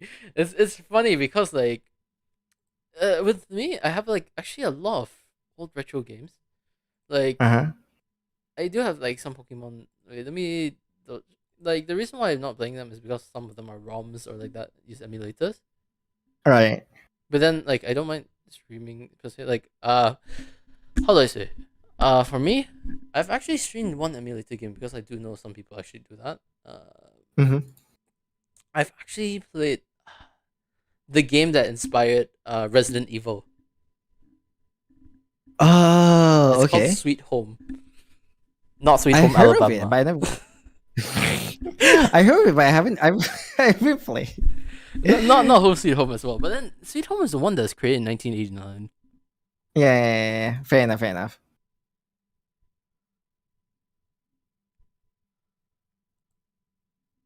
Oh, I'll definitely gotta play this Heavy Weapon. Man, I wonder if that's a speed run there for Heavy Weapon though.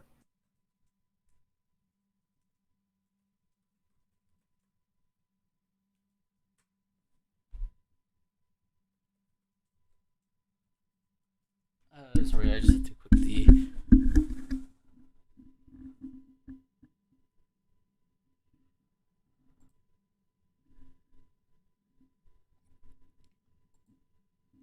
But then yeah, Hmm. Yeah, I'm definitely gonna play this game. I just want to say, I just want to check if there's a speed run there for this. wait, let me just finish typing something. Yeah, sure. Oh my god. I see. There is a speedrunner, but there's only one player. In that case, you could. Okay. First things first. There's only My one person there. What? okay. There have been several crashes. Let me just remove this.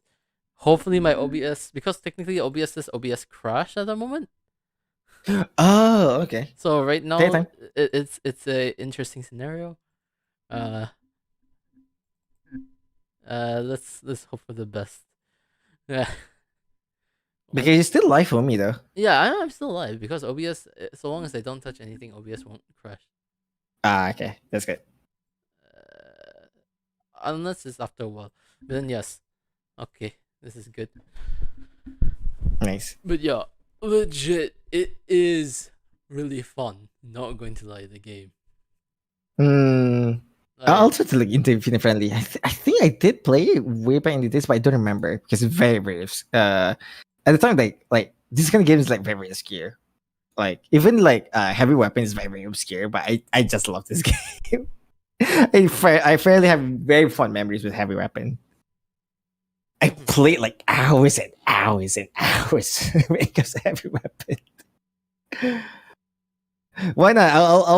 I'll play Heavy Weapon. I'll master Heavy Weapon and I'll speedrun it. Why not? mm-hmm.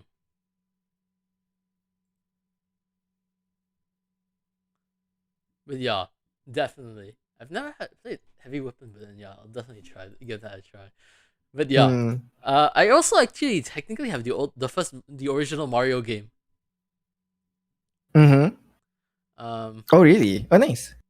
yeah, I actually I didn't own Super Mario Bros. Like a legal copy, and that's the reason why I never played Super Mario. hmm?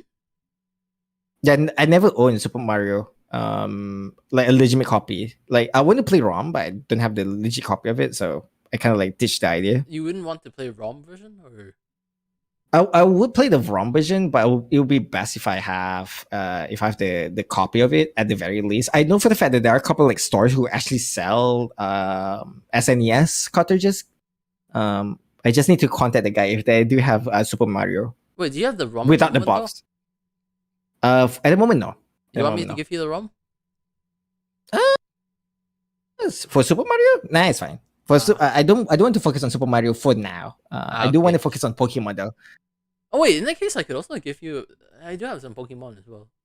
Yeah, because I know for the fact that a lot of people play Pokemon, so I kind of feel left out because a lot of people are into Pokemon and I'm not. I'm more into Digimon. Pokemon is nice. Digimon, I actually haven't gotten. I didn't get into, but then, yeah, Pokemon. I still remember back when I went to Malaysia. This is one thing I'm actually disappointed with Singapore. To be honest, Singapore Airlines, they removed the Pokemon. They Oh, used to have really? Pokemon on their games. Oh, dang. Like I'd say, the quality of the games on airlines have gone down significantly down. Huh. Uh, I forgot what Interesting. was the game. Did you remember the game? Basically, it's like a puzzle game where you navigate through a pyramid, and then they're like mummies. Like the white mummies would go up and up and down. Wait, up, down, Dang. left, right, and then the red mummies will go diagonal. Oh, dang. I think I somewhat remember that, but I forgot. Why I kind of like already imagine how that game looks like. I remember the Dang. first time I saw this game was legit from from school. Oh, really? Huh. Maybe Legend of Zelda as well, because I know for the fact that a lot of people are into Zelda. Oh, I also have Um, Zelda if you want. mm, like The first two. because again I couldn't I didn't get it because I'm not a Nintendo kind of guy. I'm more like Sony kind of guy. But I definitely want to like experience what makes Zelda a Zelda game, and that's the reason why like I would love to get into like the OG Zelda game so that I will know what I'm getting into. Oh wait, Just hmm? dude, I found it. what what you found? I found the mummy game. It's Mummy Maze. Oh, really? What was it called? Mummy Maze. Mummy Maze. Interesting. But man, this game was also my childhood. When they Dang. removed Pokemon, which of course wasn't to my liking, I wasn't happy about that. Mm-hmm. They actually Mm-hmm. put in. They at least had Mummy Maze, which I did play from time to time. Huh. Mummy Maze. I don't. Oh. Oh. Okay, I do remember this. I do remember this. Okay. Yeah. Yeah. Mm. I did remember this. Wait, let me see if I could actually play it for free, per se.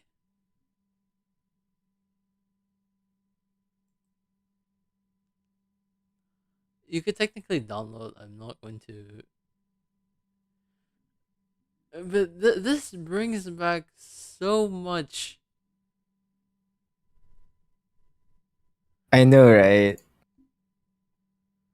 Man, like, this is why I still remember back in like the old days with even like did you have you ever used like Mavis Beacon before? Sorry, what? Mavis Beacon is like a typing thing. Oh, I don't think I did though. And then oh, Alchemy, I still remember Alchemy. Alchemy. I remember seeing that. It was like That's been a while as well. yeah, yeah. Like besides Alchemy, there was also I still remember when Plants vs Zombies just came out. Oh, Plant vs Zombie is like very very famous at the time. Insanity Aquarium was also quite famous. Hmm. Oh my god, this is such a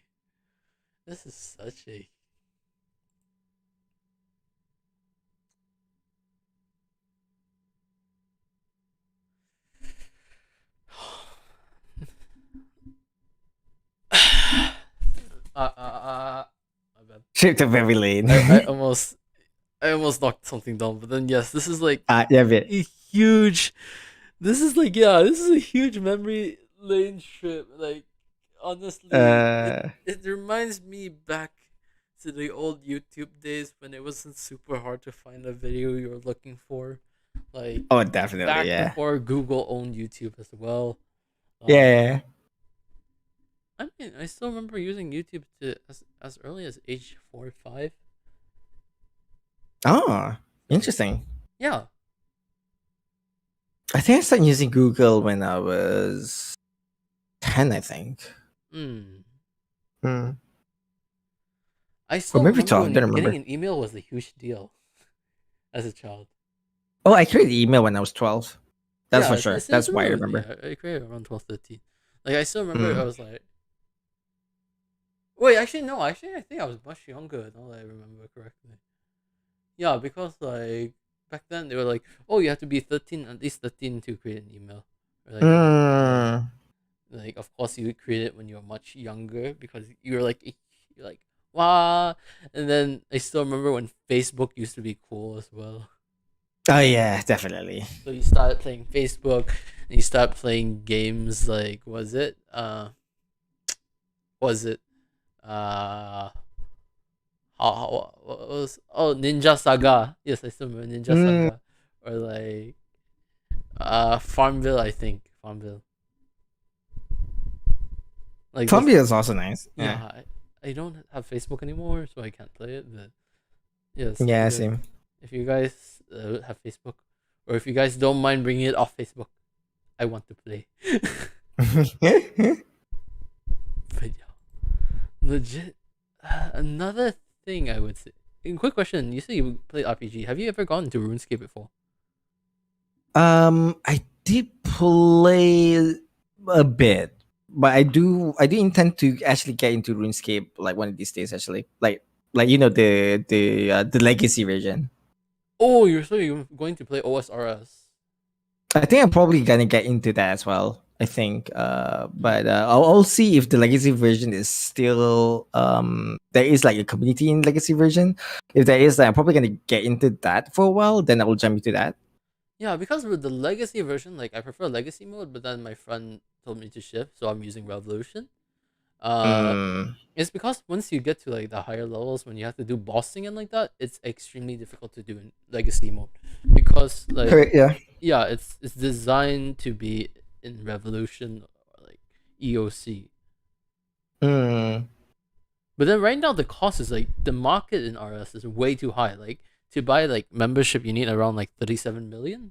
And just so mm-hmm. you know, just a couple of years back, it was only when I got my first bond, it was 12 million. Ah. Like legit, it went up way too crazy. At first, it was like around 2025, which I feel like decent price. It could be better. But yeah, unfortunately, right now it's like so peak high to the point like this is why I Yeah. don't play Fair it. enough. Fair enough. Fair enough. Mm. But then this is why I recommend OSRs. OSRs, if I remember, let me actually double check their price Sure. Sure. Sure. because like I really want to play again, but then just the bond price is way too fucking high. I know, right? OSRS. Did it go up again? Wait, let me take a look. OSR. So OSRS. Okay. Okay. So it's around like not bad. It's like 5 millish, 5.6 mil. Oh, So interesting.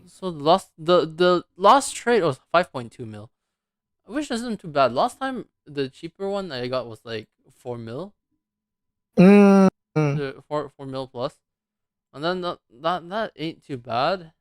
Wait, they actually sold it for 1 mil in the past. okay. That's crazy. But then yeah, because this is in game, like the best way to get membership in game. Right. That's why it's of course going to be somewhat high. So Mm, it passed the 6 mil, but then okay, so it averages. So long as it averages around 5 mil, I'll be okay with this. yeah. Fair. Yeah. For us RS, because the RS3, if you look at the market for that, Uh it huh. is insane. Like At the moment it's 35 mil. Okay, so it actually went down a bit, but then it's still not that good in my opinion, because it, it was all right, I'll say. hmm, because right now it's as high as 36 mil. Like Hmm. back at the peak is 37 mil, but then like where I usually buy it is like around 25, 27 or like that, like 25, Mm. because like I won't spend more than that amount, because right now I Yeah, have yeah, yeah. Fair, around fair, fair. 30 some mil in coins in the Mm-hmm. game, and Mm-hmm. I'm not going to.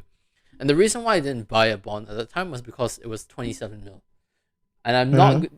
If by chance I have 31 mil or 32 mil, there's no way I'm I going mean, to buy it's. it at 34 or I 30. mean, I mean, I mean. In all honesty, the Zenga still operational though. Hmm? The Zenga still operational though. Zenga? Yeah. What is that? The company make Farmville. Huh? Is it still alive? Let me actually double check. That's a good question. Yeah. I think they're still alive because of poker. I think. But I'm not really sure though. So, oh, that's funny. This is HTML5. Wait, Android, iOS? What? Wait, they do have it? I think That's so. interesting. Okay. So, yeah, Zynga still exists. Yeah, I kind of think Zenga still exists because of the poker. Hmm. I mean, just recently they had an acquisition. Ah. They actually recently purchased Peak for $1.8 billion. Oh. Oh wow, that's a lot of money. Holy shit. But yeah, that is crazy. Hmm. Like legit. Oh, man, this is actually crazy because yeah, it's funny how like, because I don't really look at companies, but then like the more you get involved with like projects per se, I would say, Mm-hmm. and the more, this is like crazy interesting thing about VTubing per se, you start to see VTubers not necessarily as streamers, but then as like you start to see more behind the scenes. Like you say, Yeah, okay, they're definitely. using this Yeah. stream software, they're using this processor, they're using this style of talking just to attract this style of audience, and then it's Mm. kind of hard to look at them in an entertainment way, but then it's also entertaining because you're learning things. You see it more in an academic sense. Mm-hmm, mm-hmm. like Definitely. Yeah. like for me, because I do enjoy like seeing behind the scenes, even if it's like Mm-hmm. like I also can somewhat, like it just feels like I'm also examining things from like a sociological lens as well. Like, oh, this is Mm-hmm. like the formation of nations, subgroups, and like that within communities, and then there's also like psychology in it as well. Like, if you guys are psychologists or like sociologists or like that, definitely look into the video game because it is bizarre yet amusing to see. Because like way back in the days, like when it comes to like VTubing, like people kind of like not sure what kind of programs and what kind of like things that need to use. But nowadays, like everything is very very accessible, and a lot of this stuff is basically open source that anyone can be one. Uh Mm. oh, so Farmville is discontinued. Oh really? The first Farmville on Facebook was discontinued, Ah. but then it was continued with the mobile versions. So like Farmville 2 and Farmville 3. Okay, that makes sense. Man, this is sad because like legit, how I learned about like fruits like acai, and like how I still remember having turkeys, and I still remember like playing Farmville with my mom. Oh god, man. Man, this is like, I still remember this one of those games like you were super passionate about. I know. I know. Speaking of game that's we're passionate about, I just realized something while we talking about this. I was like, like checking a couple of games I legitimately like own. I think one of the games I haven't completed, and it is October, technically speaking, and I kind of have to play it because it's spooky month. But I definitely want to try complete Parasite Eve for the Ah, PlayStation 1. mm, Mm. I definitely want to try complete Parasite Eve, so we'll see about that. Because I just finished Ys, which is the RPG game, so we'll see if I manage to complete Parasite Eve. I want to play Clock Tower, honestly, Clock Tower 3 in particular. And as a kid, it was legitimately scary when I was a kid. But as I grew up and I played the game like last year, it's not as scary as I thought it would be. mm-hmm. But I think Parasite Eve is mostly like disgusting, kind of like not gory-ish, but it's mostly like like it's disturbing. So I'll play Parasite Eve at the very least. Mm-hmm. Mm. Well, that is really, definitely be interesting to see it. Mm. I would love to play a spooky jump scare mansion, but I just can't. I just give up. Mm-hmm.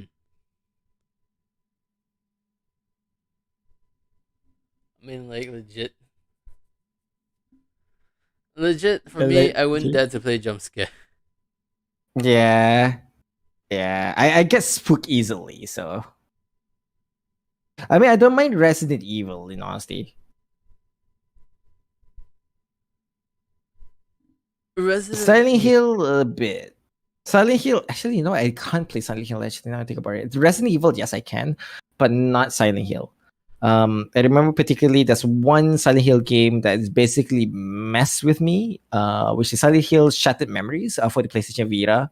Mm. Um, because what the game does is it kind of forces you to answer a set numbers of questions, and based on your answers, it will curate it already. It will figure out what is your biggest fear, and they will use that fear as an enemy in the game. Mm-hmm. So you want to face your fears in the video game format? Play Silent Hill Shattered Memories. It's not fun. Well, fun depending on who you're talking to. If you're a masochist, then yes, it's fun. For all the masochists out there, you heard him. For other masochists out there, if you want to feel pain and want to face out your fears like directly in your video games, play Silent Hill Shattered Memories. It's is a good time. I'm actually going to take a look at it. I'm just curious what is it about. Yeah, because I remember when I played Silent Hill Shattered Memories, because I owned the game by accident. When I say by accident, because one of the guy who sell PlayStation Vita to me, he also owned that game, so he kind of like passed to me, and I was like, oh, okay, so I'm gonna play Okay, Shattered Memories. the face looks scary by itself. The okay, Silent Hill is a Yeah, and Hmm? yeah, and bear in mind, like that's one of the few enemies. It's not even a consistent enemy. It's basically based on your answers because it's basically psychological. It's purely Oh, 100% in the psychological. case that's okay. It's not Yeah. too bad because I don't know why, but psychological horror I feel like for example, Layers of Fear. I feel like I wouldn't worry too much if I was playing the DLC version. If the DLC version, yeah, I can get it. Yeah. Like I was hanging out with Keith, Kaka Keith, Mhm. like, when she was playing the DLC version, and I I felt see. calm. Hmm? Keith. Keith, Yeah. Keith Key. For the DLC, it kind of makes sense. Yeah. Like at first I was like super scared, but then I just turned it into like let's joke around type of thing. Hmm. I mean, like, another thing is like when I was playing because like the second time I played a horror game, right? Which was the um, what is it? It was the first horror game, which was not Home Sweet Home, Sweet Home. I actually, because one of the characters got to use a vacuum, Okay. I proceeded to do the dumbest thing, like in the beginning, because you're supposed to use the vacuum to sweep to remove the shards of glass in order Yeah. to Okay. proceed. Every time I was like legit using the vacuum for everything, because I was like, hey, you see, haunted home, of course no one got clean, so you got to be the housekeeper for this. Oh man. Which is why legit, if for every haunted horror game out there, developer out there, I'll say this: my number one rule is stay where you are, or try to find, just stay where you are. Nothing's gonna happen.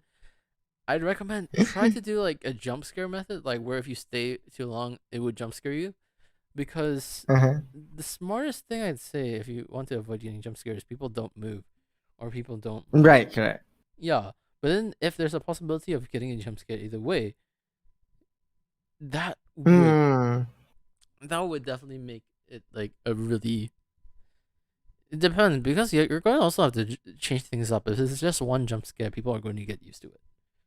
Mm. Fair. Fair. Fair. Fair. Like I still Because remember Mr. Hobbs, for instance. right. Right. I'll be honest, I'm a huge wuss with horror games. So with Mr. Hobbs, I made sure Same. Same. Same. to turn Yeah. off the Same. volume. Number one, not necessarily because of copyright, but then because I do not want to. Fair enough. Fair enough. I'll do the same thing. That's fine. No shame. Yeah, and then, yeah, when I saw the jump scare, I was like, it was the delayed response. I was like, Because like when it comes like again I'm a scary cat and I'm easily get spooked. So regardless of anything, like I get spooked. I get spooked with my own bloody illness. So that's something wait, what's to your alert? tell. My illness is like a very loud like 5 to 10 seconds of Code Geass song. Why? Why did you have to make it It's super very loud? loud. Yeah, but it's super loud. When I say super loud, like it's loud. So it's Especially like Raid. even It's da, da, yeah, yeah, da, yeah. da, da, da. Yeah, that one. Oh But wait, it's the trumpet one. But yeah, that one. Yes, yes. I'm talking about that one. Yes. Lamau. Yep. But yeah, that one I don't know is a good song. Uh, yeah, but yeah, this is why thankfully I don't have like any alerts per se. Uh I'm fortunate for that. I am huh. because like legit, if I were to get scared like on every other podcast, Fair enough. Fair enough. plus I wouldn't need an alert in the sense like the good thing about me is I don't plan on monetization, so Yeah, yeah, that's fine. there's no That's need totally for fine. there's no need for a donation alert. Mm, But yes, if you do that's want to totally donate fine. to me, please proceed the fundings to a person named Zero Aiden. Yes. Oh, boo. But yeah, of course. If I have to put it best way, yeah. Donations for me is just whatever lah. Donation is great, but honestly, if you guys donate to me personally, I'll just funnel it to building my own PC so that I can make much more better content for you guys personally. I mean, it's not necessarily compulsory, but it will definitely help because I'm also like saving up to get my own PC. But with any kinds of help that would speed up the process of getting my own PC, that'll be really highly appreciated. Because I do plan that once I get all the PC parts, I do definitely gonna make it IRL stream where I actually assemble the PC components like in front of the camera. oh, that's really interesting. Like a tutorial, like a live tutorial and how to build a PC. Like people can ask questions like how would you maintain your PC and stuff like that. So yeah. Mm-hmm. Definitely.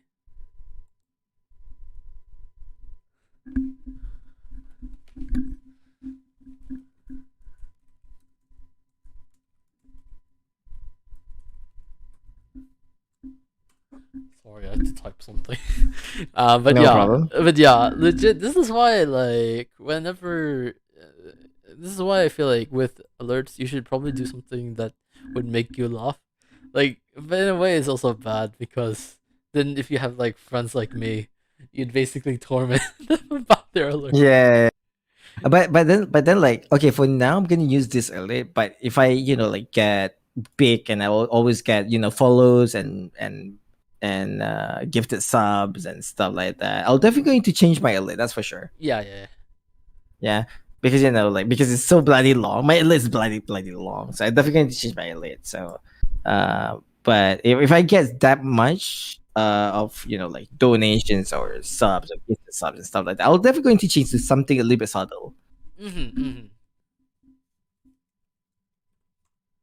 Maybe like me saying yeah or something. I don't know.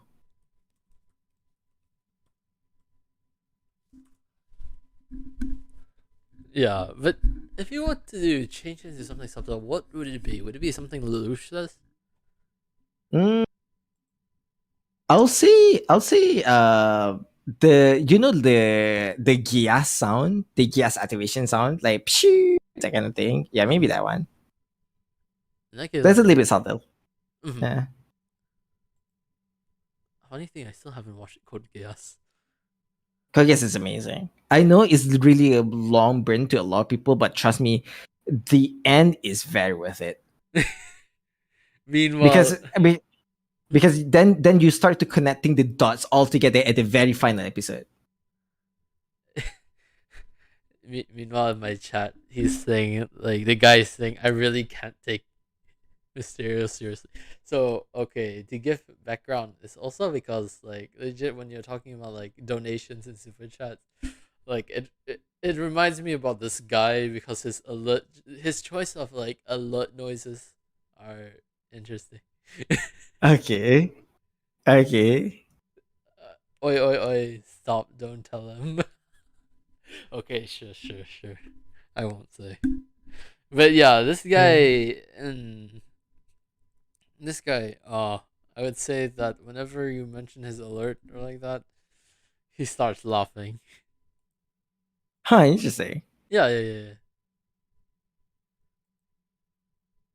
That's why I feel like it's also a bit bad because I've legit gone to the point where if I were to say the word donation or like super chat, this guy would laugh. Ah, Mm. wait, did you activate super chat? No, I do not. I do not. Ah, yeah, I Number can one, figure. number one. I haven't reached 1K. Ah, okay, that's fair. That's fair. And number two, I do not plan to. I swear I did not. Ah, Are you sure you didn't laugh at the super chat? At your super chat? But yeah.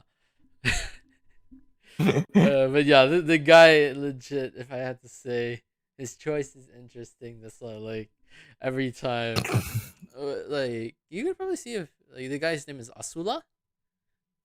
I haven't heard of Asula. Yeah, he's a Sarawakian streamer on YouTube. He's on off as well. Uh, Ah, yeah, but then he's super underrated, I would say, because like he really actually does care about his viewers. But then, because he doesn't really have that much contacts in general, that's why mm, it's hard for I people to promote see. him.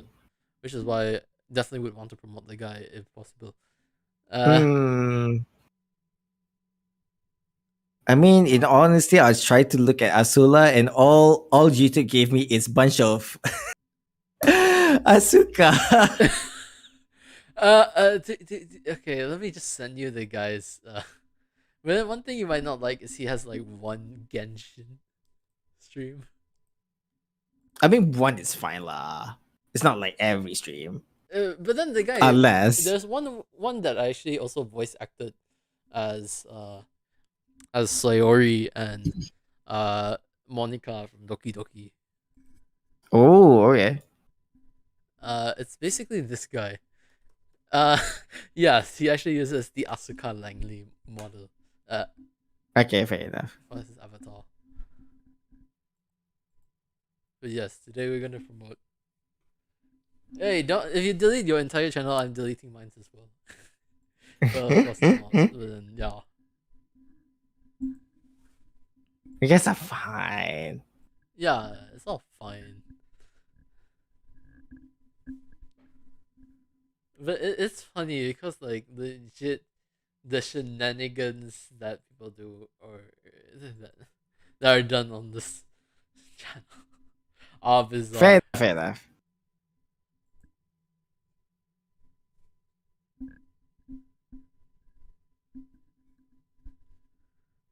But Well, yes, there's a bunch. Well, all the town is a bunch of memes. So yes, he is a bit of Mimu. uh, Well, that's an understatement, okay, Aiden. Yes.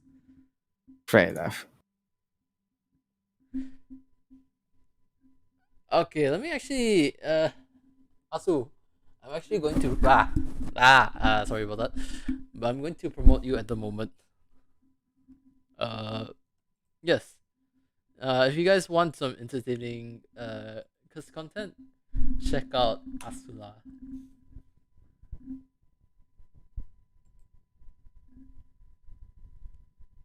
He is a Sarawakian streamer.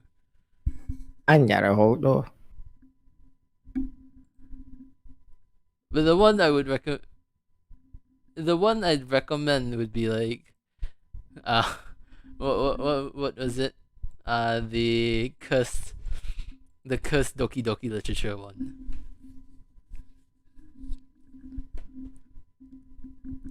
Because that one actually you said that you also know Matakaya, right? Who me? Yeah. Yeah. He's also a mutual friend of Yeah. Matakaya. Like legit, this was like the friend group I had prior to my debut. Ah, I see. Hmm. This is why like Because Matakai, like I did talk with Matakai, like yeah, one on one you said. not, yeah, a couple of times, but not as often. But yeah, he's popping here and there. Hmm.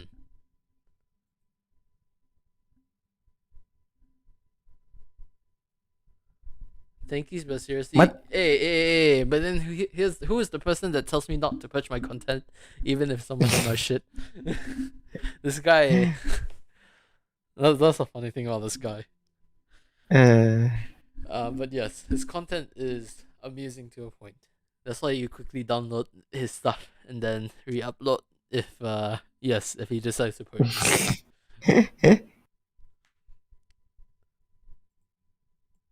Or I will start revealing stuff. Lil.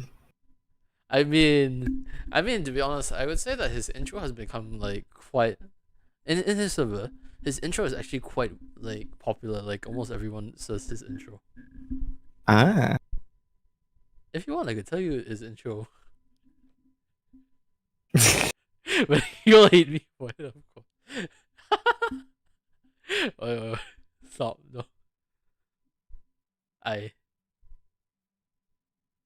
But yes, the one I don't mind sharing is Konasu for right now. The one that won't really get him that much.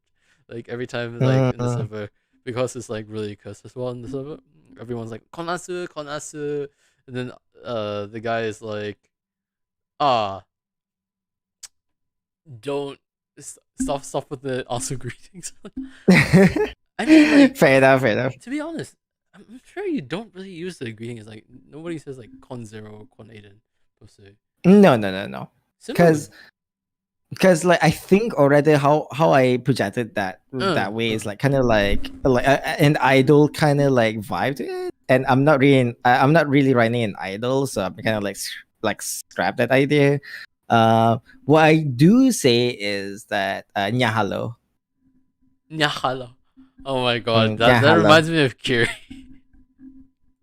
Yeah, it kind of reminds a lot. Some people who knows Kiri kind of reminds Kiri a lot, but the reason why I'm mostly into Nyahalo is because I don't know if you heard an anime called Yahari no Sensu wa Butayaro.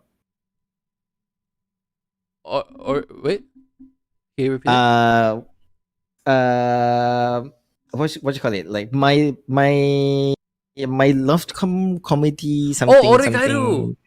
Origairu, there you go. Wait, Sorry. wait. Are Yeah, you a fan of yeah. Yui by chance? The no, but she used Yahalo a lot. I also like the Yahalo.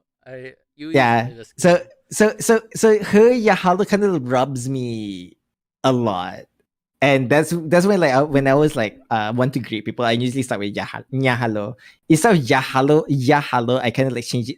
I put it n, okay, for freak's sake. I just You added know an what's n. funny, right? That's the exact reason for Sakura Miko's nyalo. Sorry, who? Sakura Miko from Hololive. That's her.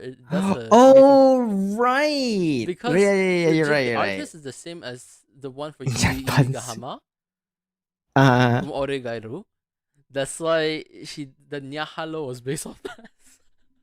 ah, fair enough, fair enough. So in other words, what we got is Zero Aiden's actually Sakura Miko in real life, but the real one. Interesting. Oh my god, not legit. My chat is going like Nyapons.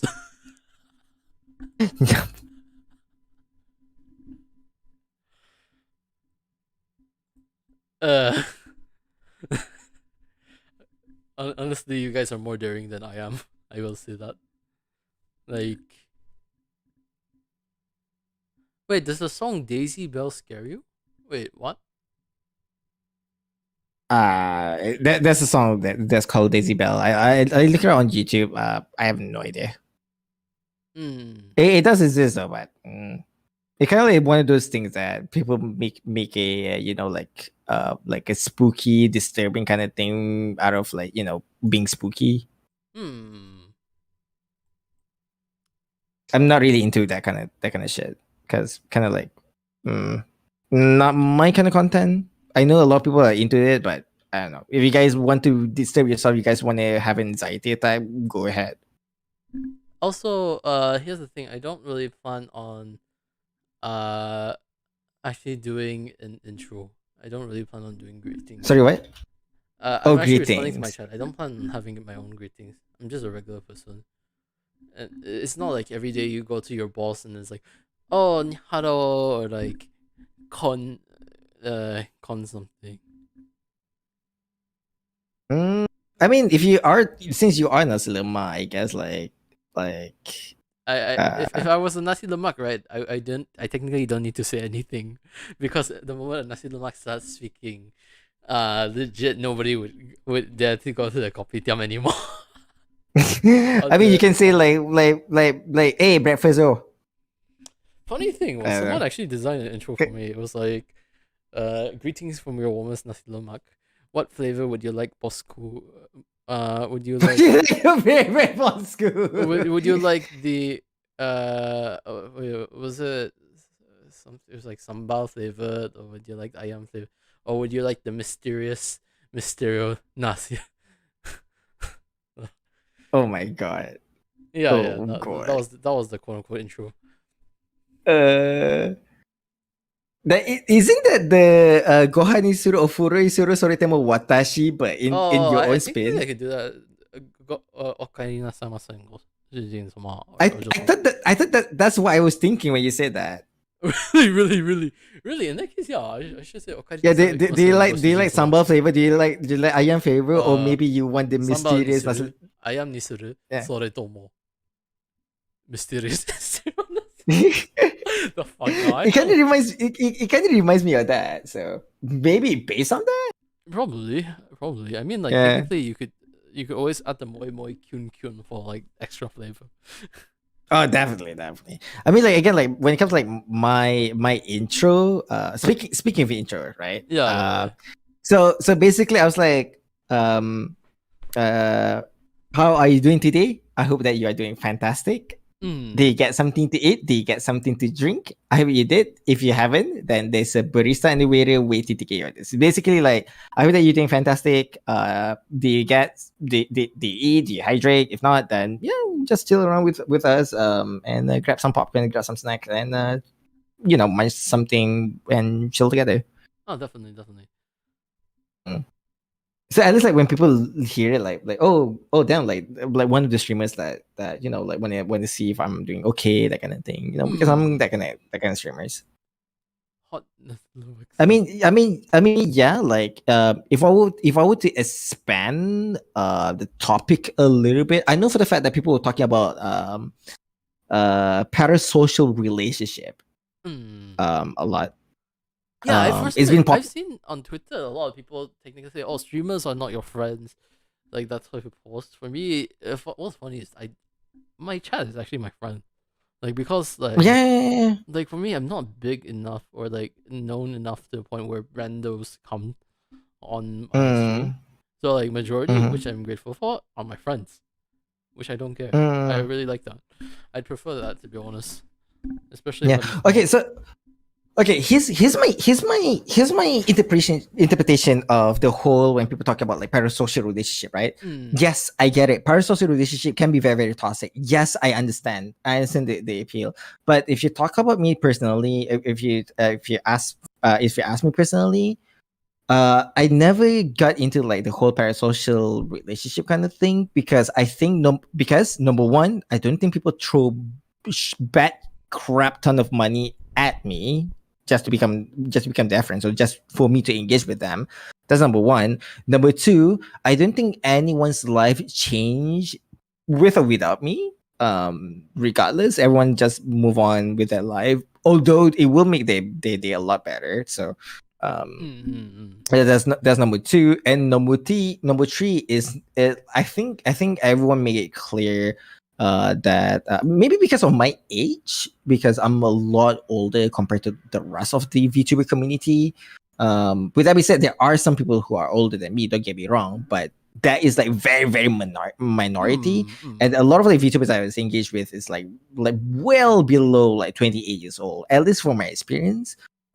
So the fact that a girl want to date it like me, for example, and I already make it clear that I'm 28 years old, so people are gonna be like, oh shit, like if I want to like getting engaged with this with him, like maybe I need to actually or like purposely have to tell my real age instead of I have to like hide it out because I actually reveal my age. People know that I'm an adult, but some people doesn't know my age. But when I Mm. reveal my age, people somehow have the obligations inside their head that they have to reveal the actual age as well because Mm. transparency and stuff like that. um and I've seen couple like viewers on my channel that even though I am strictly speaking, I put it as a mature audience only. I've seen couple of streamers that watch my stream and viewers that watch my stream Mm. uh, that are underage, which is below 18, but at least they're above 14. I was like fine with it. Mm. If it's like 13, I was slightly uncomfortable. 12 is no go for me. If Wait, it's like at why least why like did you put the mature setting like uh because I curse here and there. ah, Because I do Chrissy and there are some games that it may be gory or um because I talk about mental health here and there, it might trigger some people, if that makes sense. So I ah put it as I put it as a mature audience only is because if you're mature enough to take this like a man, mm, then yeah, you're good. yeah. If you can't watch my stream without feeling offended, then yeah, come over. I mean, yeah, I'm not going to say like hard N, for example, the N word with a hard R. Like there's no way I'm going to say that. But you're going And to for every use reason, the A1. yeah, yeah. So like but I do make like some like really like Racist edgy joke. joke here and there, but not as much lah. Mm. But Yeah. that's the reason why I make it mature audience only. If you're mature enough to take my mature slash baby slash kids joke, then yeah, Mm. man child joke. Yeah, if you can take my man child joke, then yeah, You're you're bad. free to welcome. But no worries. I could understand that lah. That's why for Hmm. me it's just accessibility. That's why I don't put that. But then Mm-hmm. like yeah, I get it. If a child were to watch me per se, I would feel worried for the child. more than me. Okay. Here's another thing that kind of like baffles me, right? Mm. And this is also the factor why I put it as a mature audience only. Um, Mhm. I've seen some people that watching the stream, right? And then the streamer like cursing a lot, blah blah blah, and stuff like that. And then one of the chat was like Jesus Christ, like can you turn down with the cursing a bit? There's a kid in here, and then the streamer was like, number one, why will you watch my stream? Because my stream is mature audience only. And number two, why you watch stream in front of your bloody kids? Like, and knowing that it is a mature audience only stream, for fuck's sake. Why would I watch it with my kid in front of me? The reason is because I want to teach my kid to be like Zero Aiden. That's the only reason why. But well, the whole departure is not because of it's not on my stream, like it's other streamer who No, I kiss a know. lot.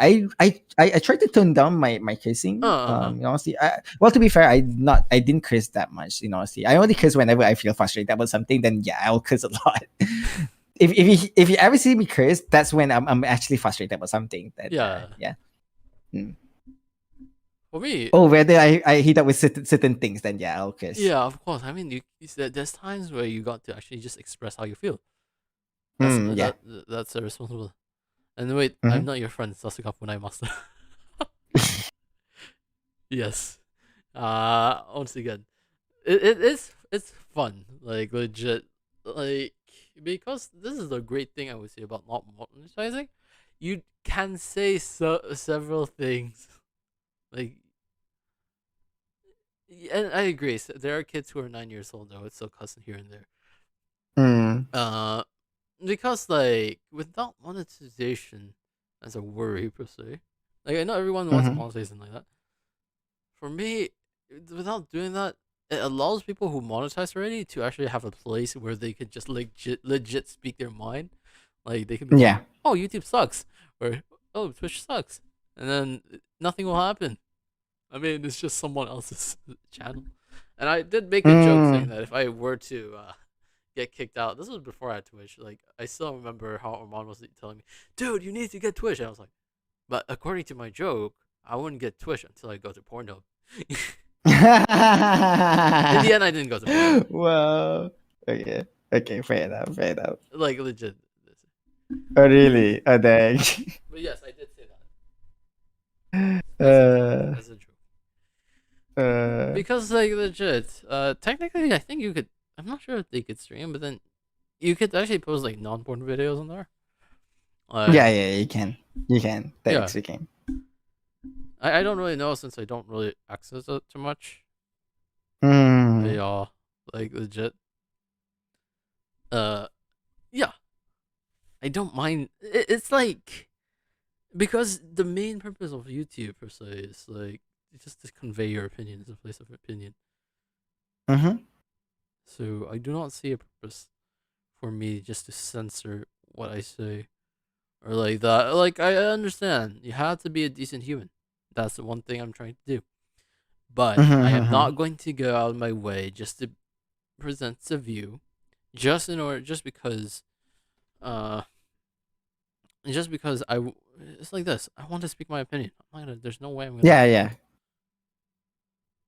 There's no way I'm going to start. It's very hard to speak your own mind when, well, like, especially when you are in a very restrictive community or very restrictive platforms, which is kind of like frustrating at times.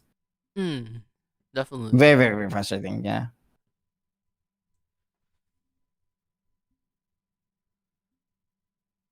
definitely. Like this is the reason why, personally, for me, is the mo. But yeah, why personally for me is just like you do. I'll do it myself. I'm not gonna. Mm-hmm. I'm not really planning to make money, nor accept Mm-hmm. donations. I'm just gonna Mm-hmm. do what I do. If you hate it, you hate it. If you don't hate it, thank you. Uh, but yeah, just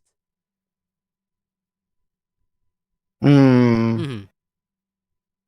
Also, why are you saying gaming on that site? I am not going to game on PH. So, well, but you could definitely title it like Like for example, if you're playing Apex Legends, you could be like, well, what was like an actual decent game? Because like honestly, Apex Legends is also like I have the proper term. I'm not going to say. You know what? I'm gonna mute. You know what? Because I know it's not muted on your side, I will legit. I will legit DM you. Basically, what would be the proper title if someone were to stream Apex on Mm, the website? They could probably call it this, which I let actually me got someone see. to say before. Oh my god! I kind of why I'm not surprised. Actually, why I'm surprised? Why I'm surprised? I should have known that. I mean, like legit, I call that behind the scenes.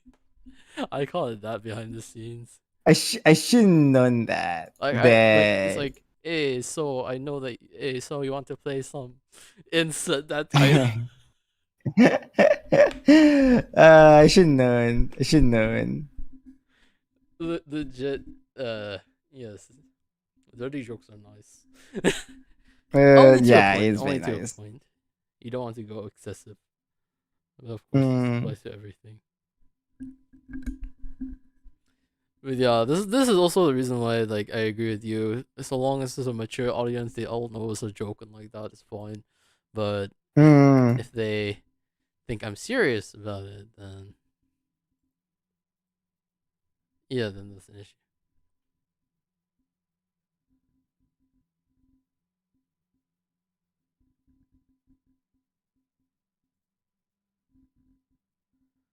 Oh my god, is everything okay? I feel like the lag is getting strong today. Say what? I feel like the lag is strong at the moment. Mm. Should be fine, I think. Okay, okay, think. You know, I'm gonna quickly exit because I have like so many tabs open at the moment, and it's not helping the, the stream situation. Mm.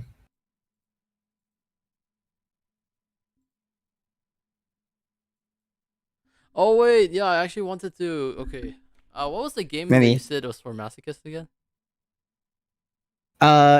Oh right. Silent Hill Shattered Memory.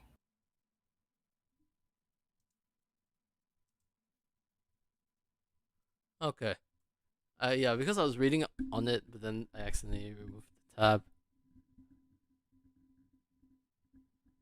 But yeah, like legit, I would say horror games. Yeah, yeah, it's a horror games. Yeah, I'm not that fan of horror games, but it's a psychological horror. Let's just say that. yes, yes, Let's just put it out okay, there. okay, Yeah. because I still have to read it. Oh, so it's after a car crash. So there's two settings.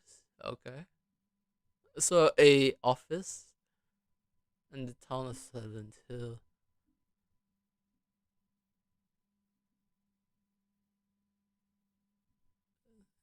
Oh, they altered the gameplay.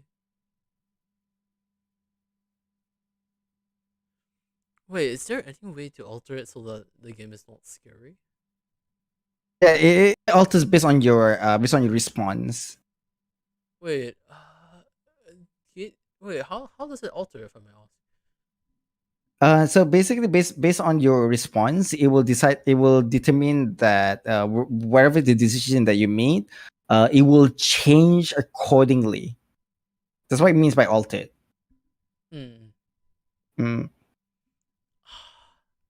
On the he could check its location. Even the AI and even the enemy's behavior is changed according to your decisions. So Wait, so you could choose so the enemy is not hostile? the enemy is hostile, but the enemy will hostile based on your fear and based on your decision. It will monitor you. I'll say. Hmm. I Mm. like how they have a GPS. I still remember when the GPS was first coming out as well. Oh man, It's funny because I'm looking at the Wikipedia page right now. I could zoom in as well. sure. Oh, so okay, so you have to escape um from nightmare per se. Mhm. So how did you attack? Oh, weaponless. So it's a bit like IDV in that way, knocking down objects to block their path. And like, Yep.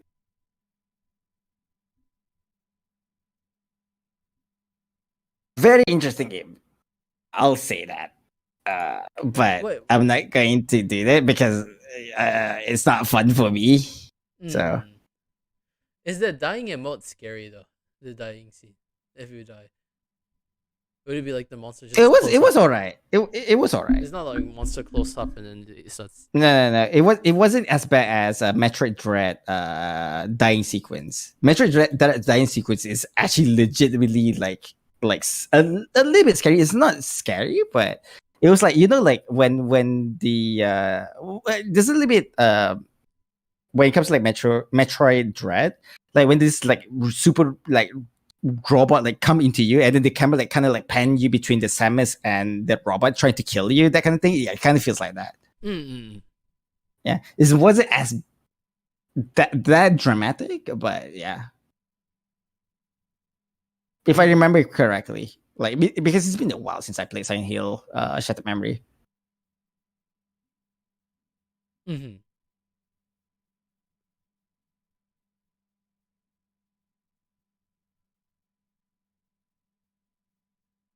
Wait. How does it like shift? Because like, so it all happens within the psychotherapy Within the game, session. yeah. Oh, because I Hmm. thought like how does it just switch behind like that? And then I just realized, oh, it's just imagination. Yeah, correct. So okay, Hmm. the file then transitions to nightmares. Then okay, meet them. It is the mechanic is called psych profile, That's interesting. basically. Yeah. So basically, what psych profile does, it's what you call it? It will affect seven different aspects of the game, which includes the storyline itself, the theme, and the appearance of the Rorschach, which is the enemies. The side profile it operates concurrently with the in-game decision making and character profiling when you're answering the question, in which the game will monitor your action. It will change as it played because you will have I think like seven different types of decision making, if I remember correctly, because I remembered like on the first one, you have to answer like series of questions, and then number two, that I think you have to answer a question based on the picture, if I remember correctly. Number three is, I think, something to do with high school, and you have to sort like what you call it, you need to you would, so there's one like physicist like basically state the list of stereotype and asks you if it fits them or not. They're like jocks. I remember there's a slut, there's a drunk, there's a virgin, there's also a bully. I don't remember the other one. And then you need to get to pick out the perfect school day. Mm. Yeah, and then and then there's a like bunch of classes. Like I remember, like there's creative writing, there's geography, there's literature, and then you kind of like, um, like sort out these particular people, um, and based on your sorting, you will get a certain ending. Oh, that's actually crazy. I actually say like even as a horror game, I'd say it's a really well rounded. The story is really It's well very rounded. very well rounded. It's very very nice. Like yeah, it is scary, but then it's well designed. The story per se, Mm-hmm. it is well designed. It's very well designed, yeah. So I if I remember correctly, like it's the first is questionnaire, the second is family, the third is high school, the fourth is death, if I remember correctly. Mm, The fifth question is guilt. Six, I think marriage. Last I remember definitely is sex. I see, Yeah. but yeah, and this is well rounded. I'd say this is pretty well rounded. Yeah, it's definitely going to question your yourself. I'll say that, which is why I say that it's a very interesting game. Mm-hmm. Mhm. Yeah. But yeah, this is of course confirmed one of those games I wouldn't play, because number one, I don't plan on spending money. Number two, horror is just, yes, I am not going to do that.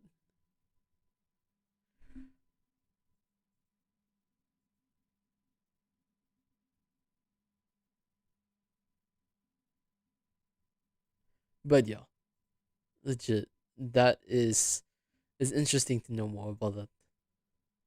Yeah, definitely. Oh, but wait, off topic. Quick Mm-hmm. question. Uh, are you free after the podcast? Because I do want to give you some updates on a meeting per se. Oh, sure. Yeah, sure. I can spend some time before I go to sleep because I do have to go to office early in the morning. What time did you plan on the because mm, like what time did you plan on, or how long are you able to stay up? Because right now it is technically late, and I do not know. uh, well, technically speaking, it is 4. I can end it right now. Technically speaking. In that case, yeah, I'll technically Sorry, not it is 4 a.m. It is four already hours 4 hours. Yeah. because like I also want to give you some updates. I know I technically gave you some quote unquote behind the scenes, but I also announced it here. Why not? So, anyways, yes, we're actually working Sure. on a project. It's called Mm-hmm. on an event that's called by Winter Isekai, and currently we actually second wave auditions for the idol concert has just came out. So if you guys are interested Mm. in participating, if you guys are a VTuber and interested in participating, feel free to join the server. It's the links. You know what? I'll put the link of the Discord to on the stream. And do you want to also put it on your stream as well, or Sure. uh? But yeah, we would definitely like to showcase you, if possible. Um, but yeah, to give background about the second wave, basically we will have the you guys will have to submit the MVs on the 11th, but at latest would be the 17th of November, and the date for the audition would be a live stream on the 13th of November as well. But yeah, this is definitely, I do hope the best for this. Uh, Yeah, definitely. Yeah. let me just pin this. It's currently replace pin. Let me let me do the same. Let me just give you this.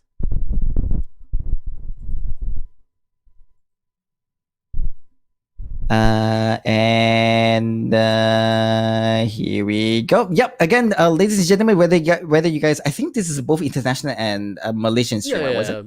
International Yeah. and Malaysians can join the. Yeah. So if you guys are either you guys are international, if you guys are not even in Malaysia, if you guys are also in Malaysian, if you guys like wanted to showcase your talent, which is the just send your music videos to this Discord server, which is I'm going to post in the chat right now. So yeah, Mystery is over there. If you guys like want to submit anything, is in there. And yeah, if you guys once you guys pass through the auditions, you guys are gonna be in the spotlight. In some sense, so yeah, feel free. Again, the deadline will be what was it again? Is it like 10th of November? Or at the very least, like it's 17th, was it? Miss? Yeah. Yes, and the 13th of November. But yes, if you have any questions, feel free to hit me up, or hit up the MWI Twitter, which is basically My Winter Isekai. Just search up My Winter Isekai, and you'll find us there. Once again, thank you very much for your interest. Thank you very much as well, Zero Aiden, for joining the podcast. It's really, really fun to have you along. I was Thank really you, glad thank that you we for had, like, the inviting. whole Yeah. nostalgia talk as well, and chatting about like obvious on YouTubers and like that. Definitely was great. Definitely would like to Yeah. have you as well next time as well. This is so much fun. Like especially like when because very hard to find someone who actually like reminiscing like the old like OG games. So I had fun. I Yeah, had yeah, fun as yeah. The well. Yeah. whole OG games, like legit. That is basically my Yeah. life.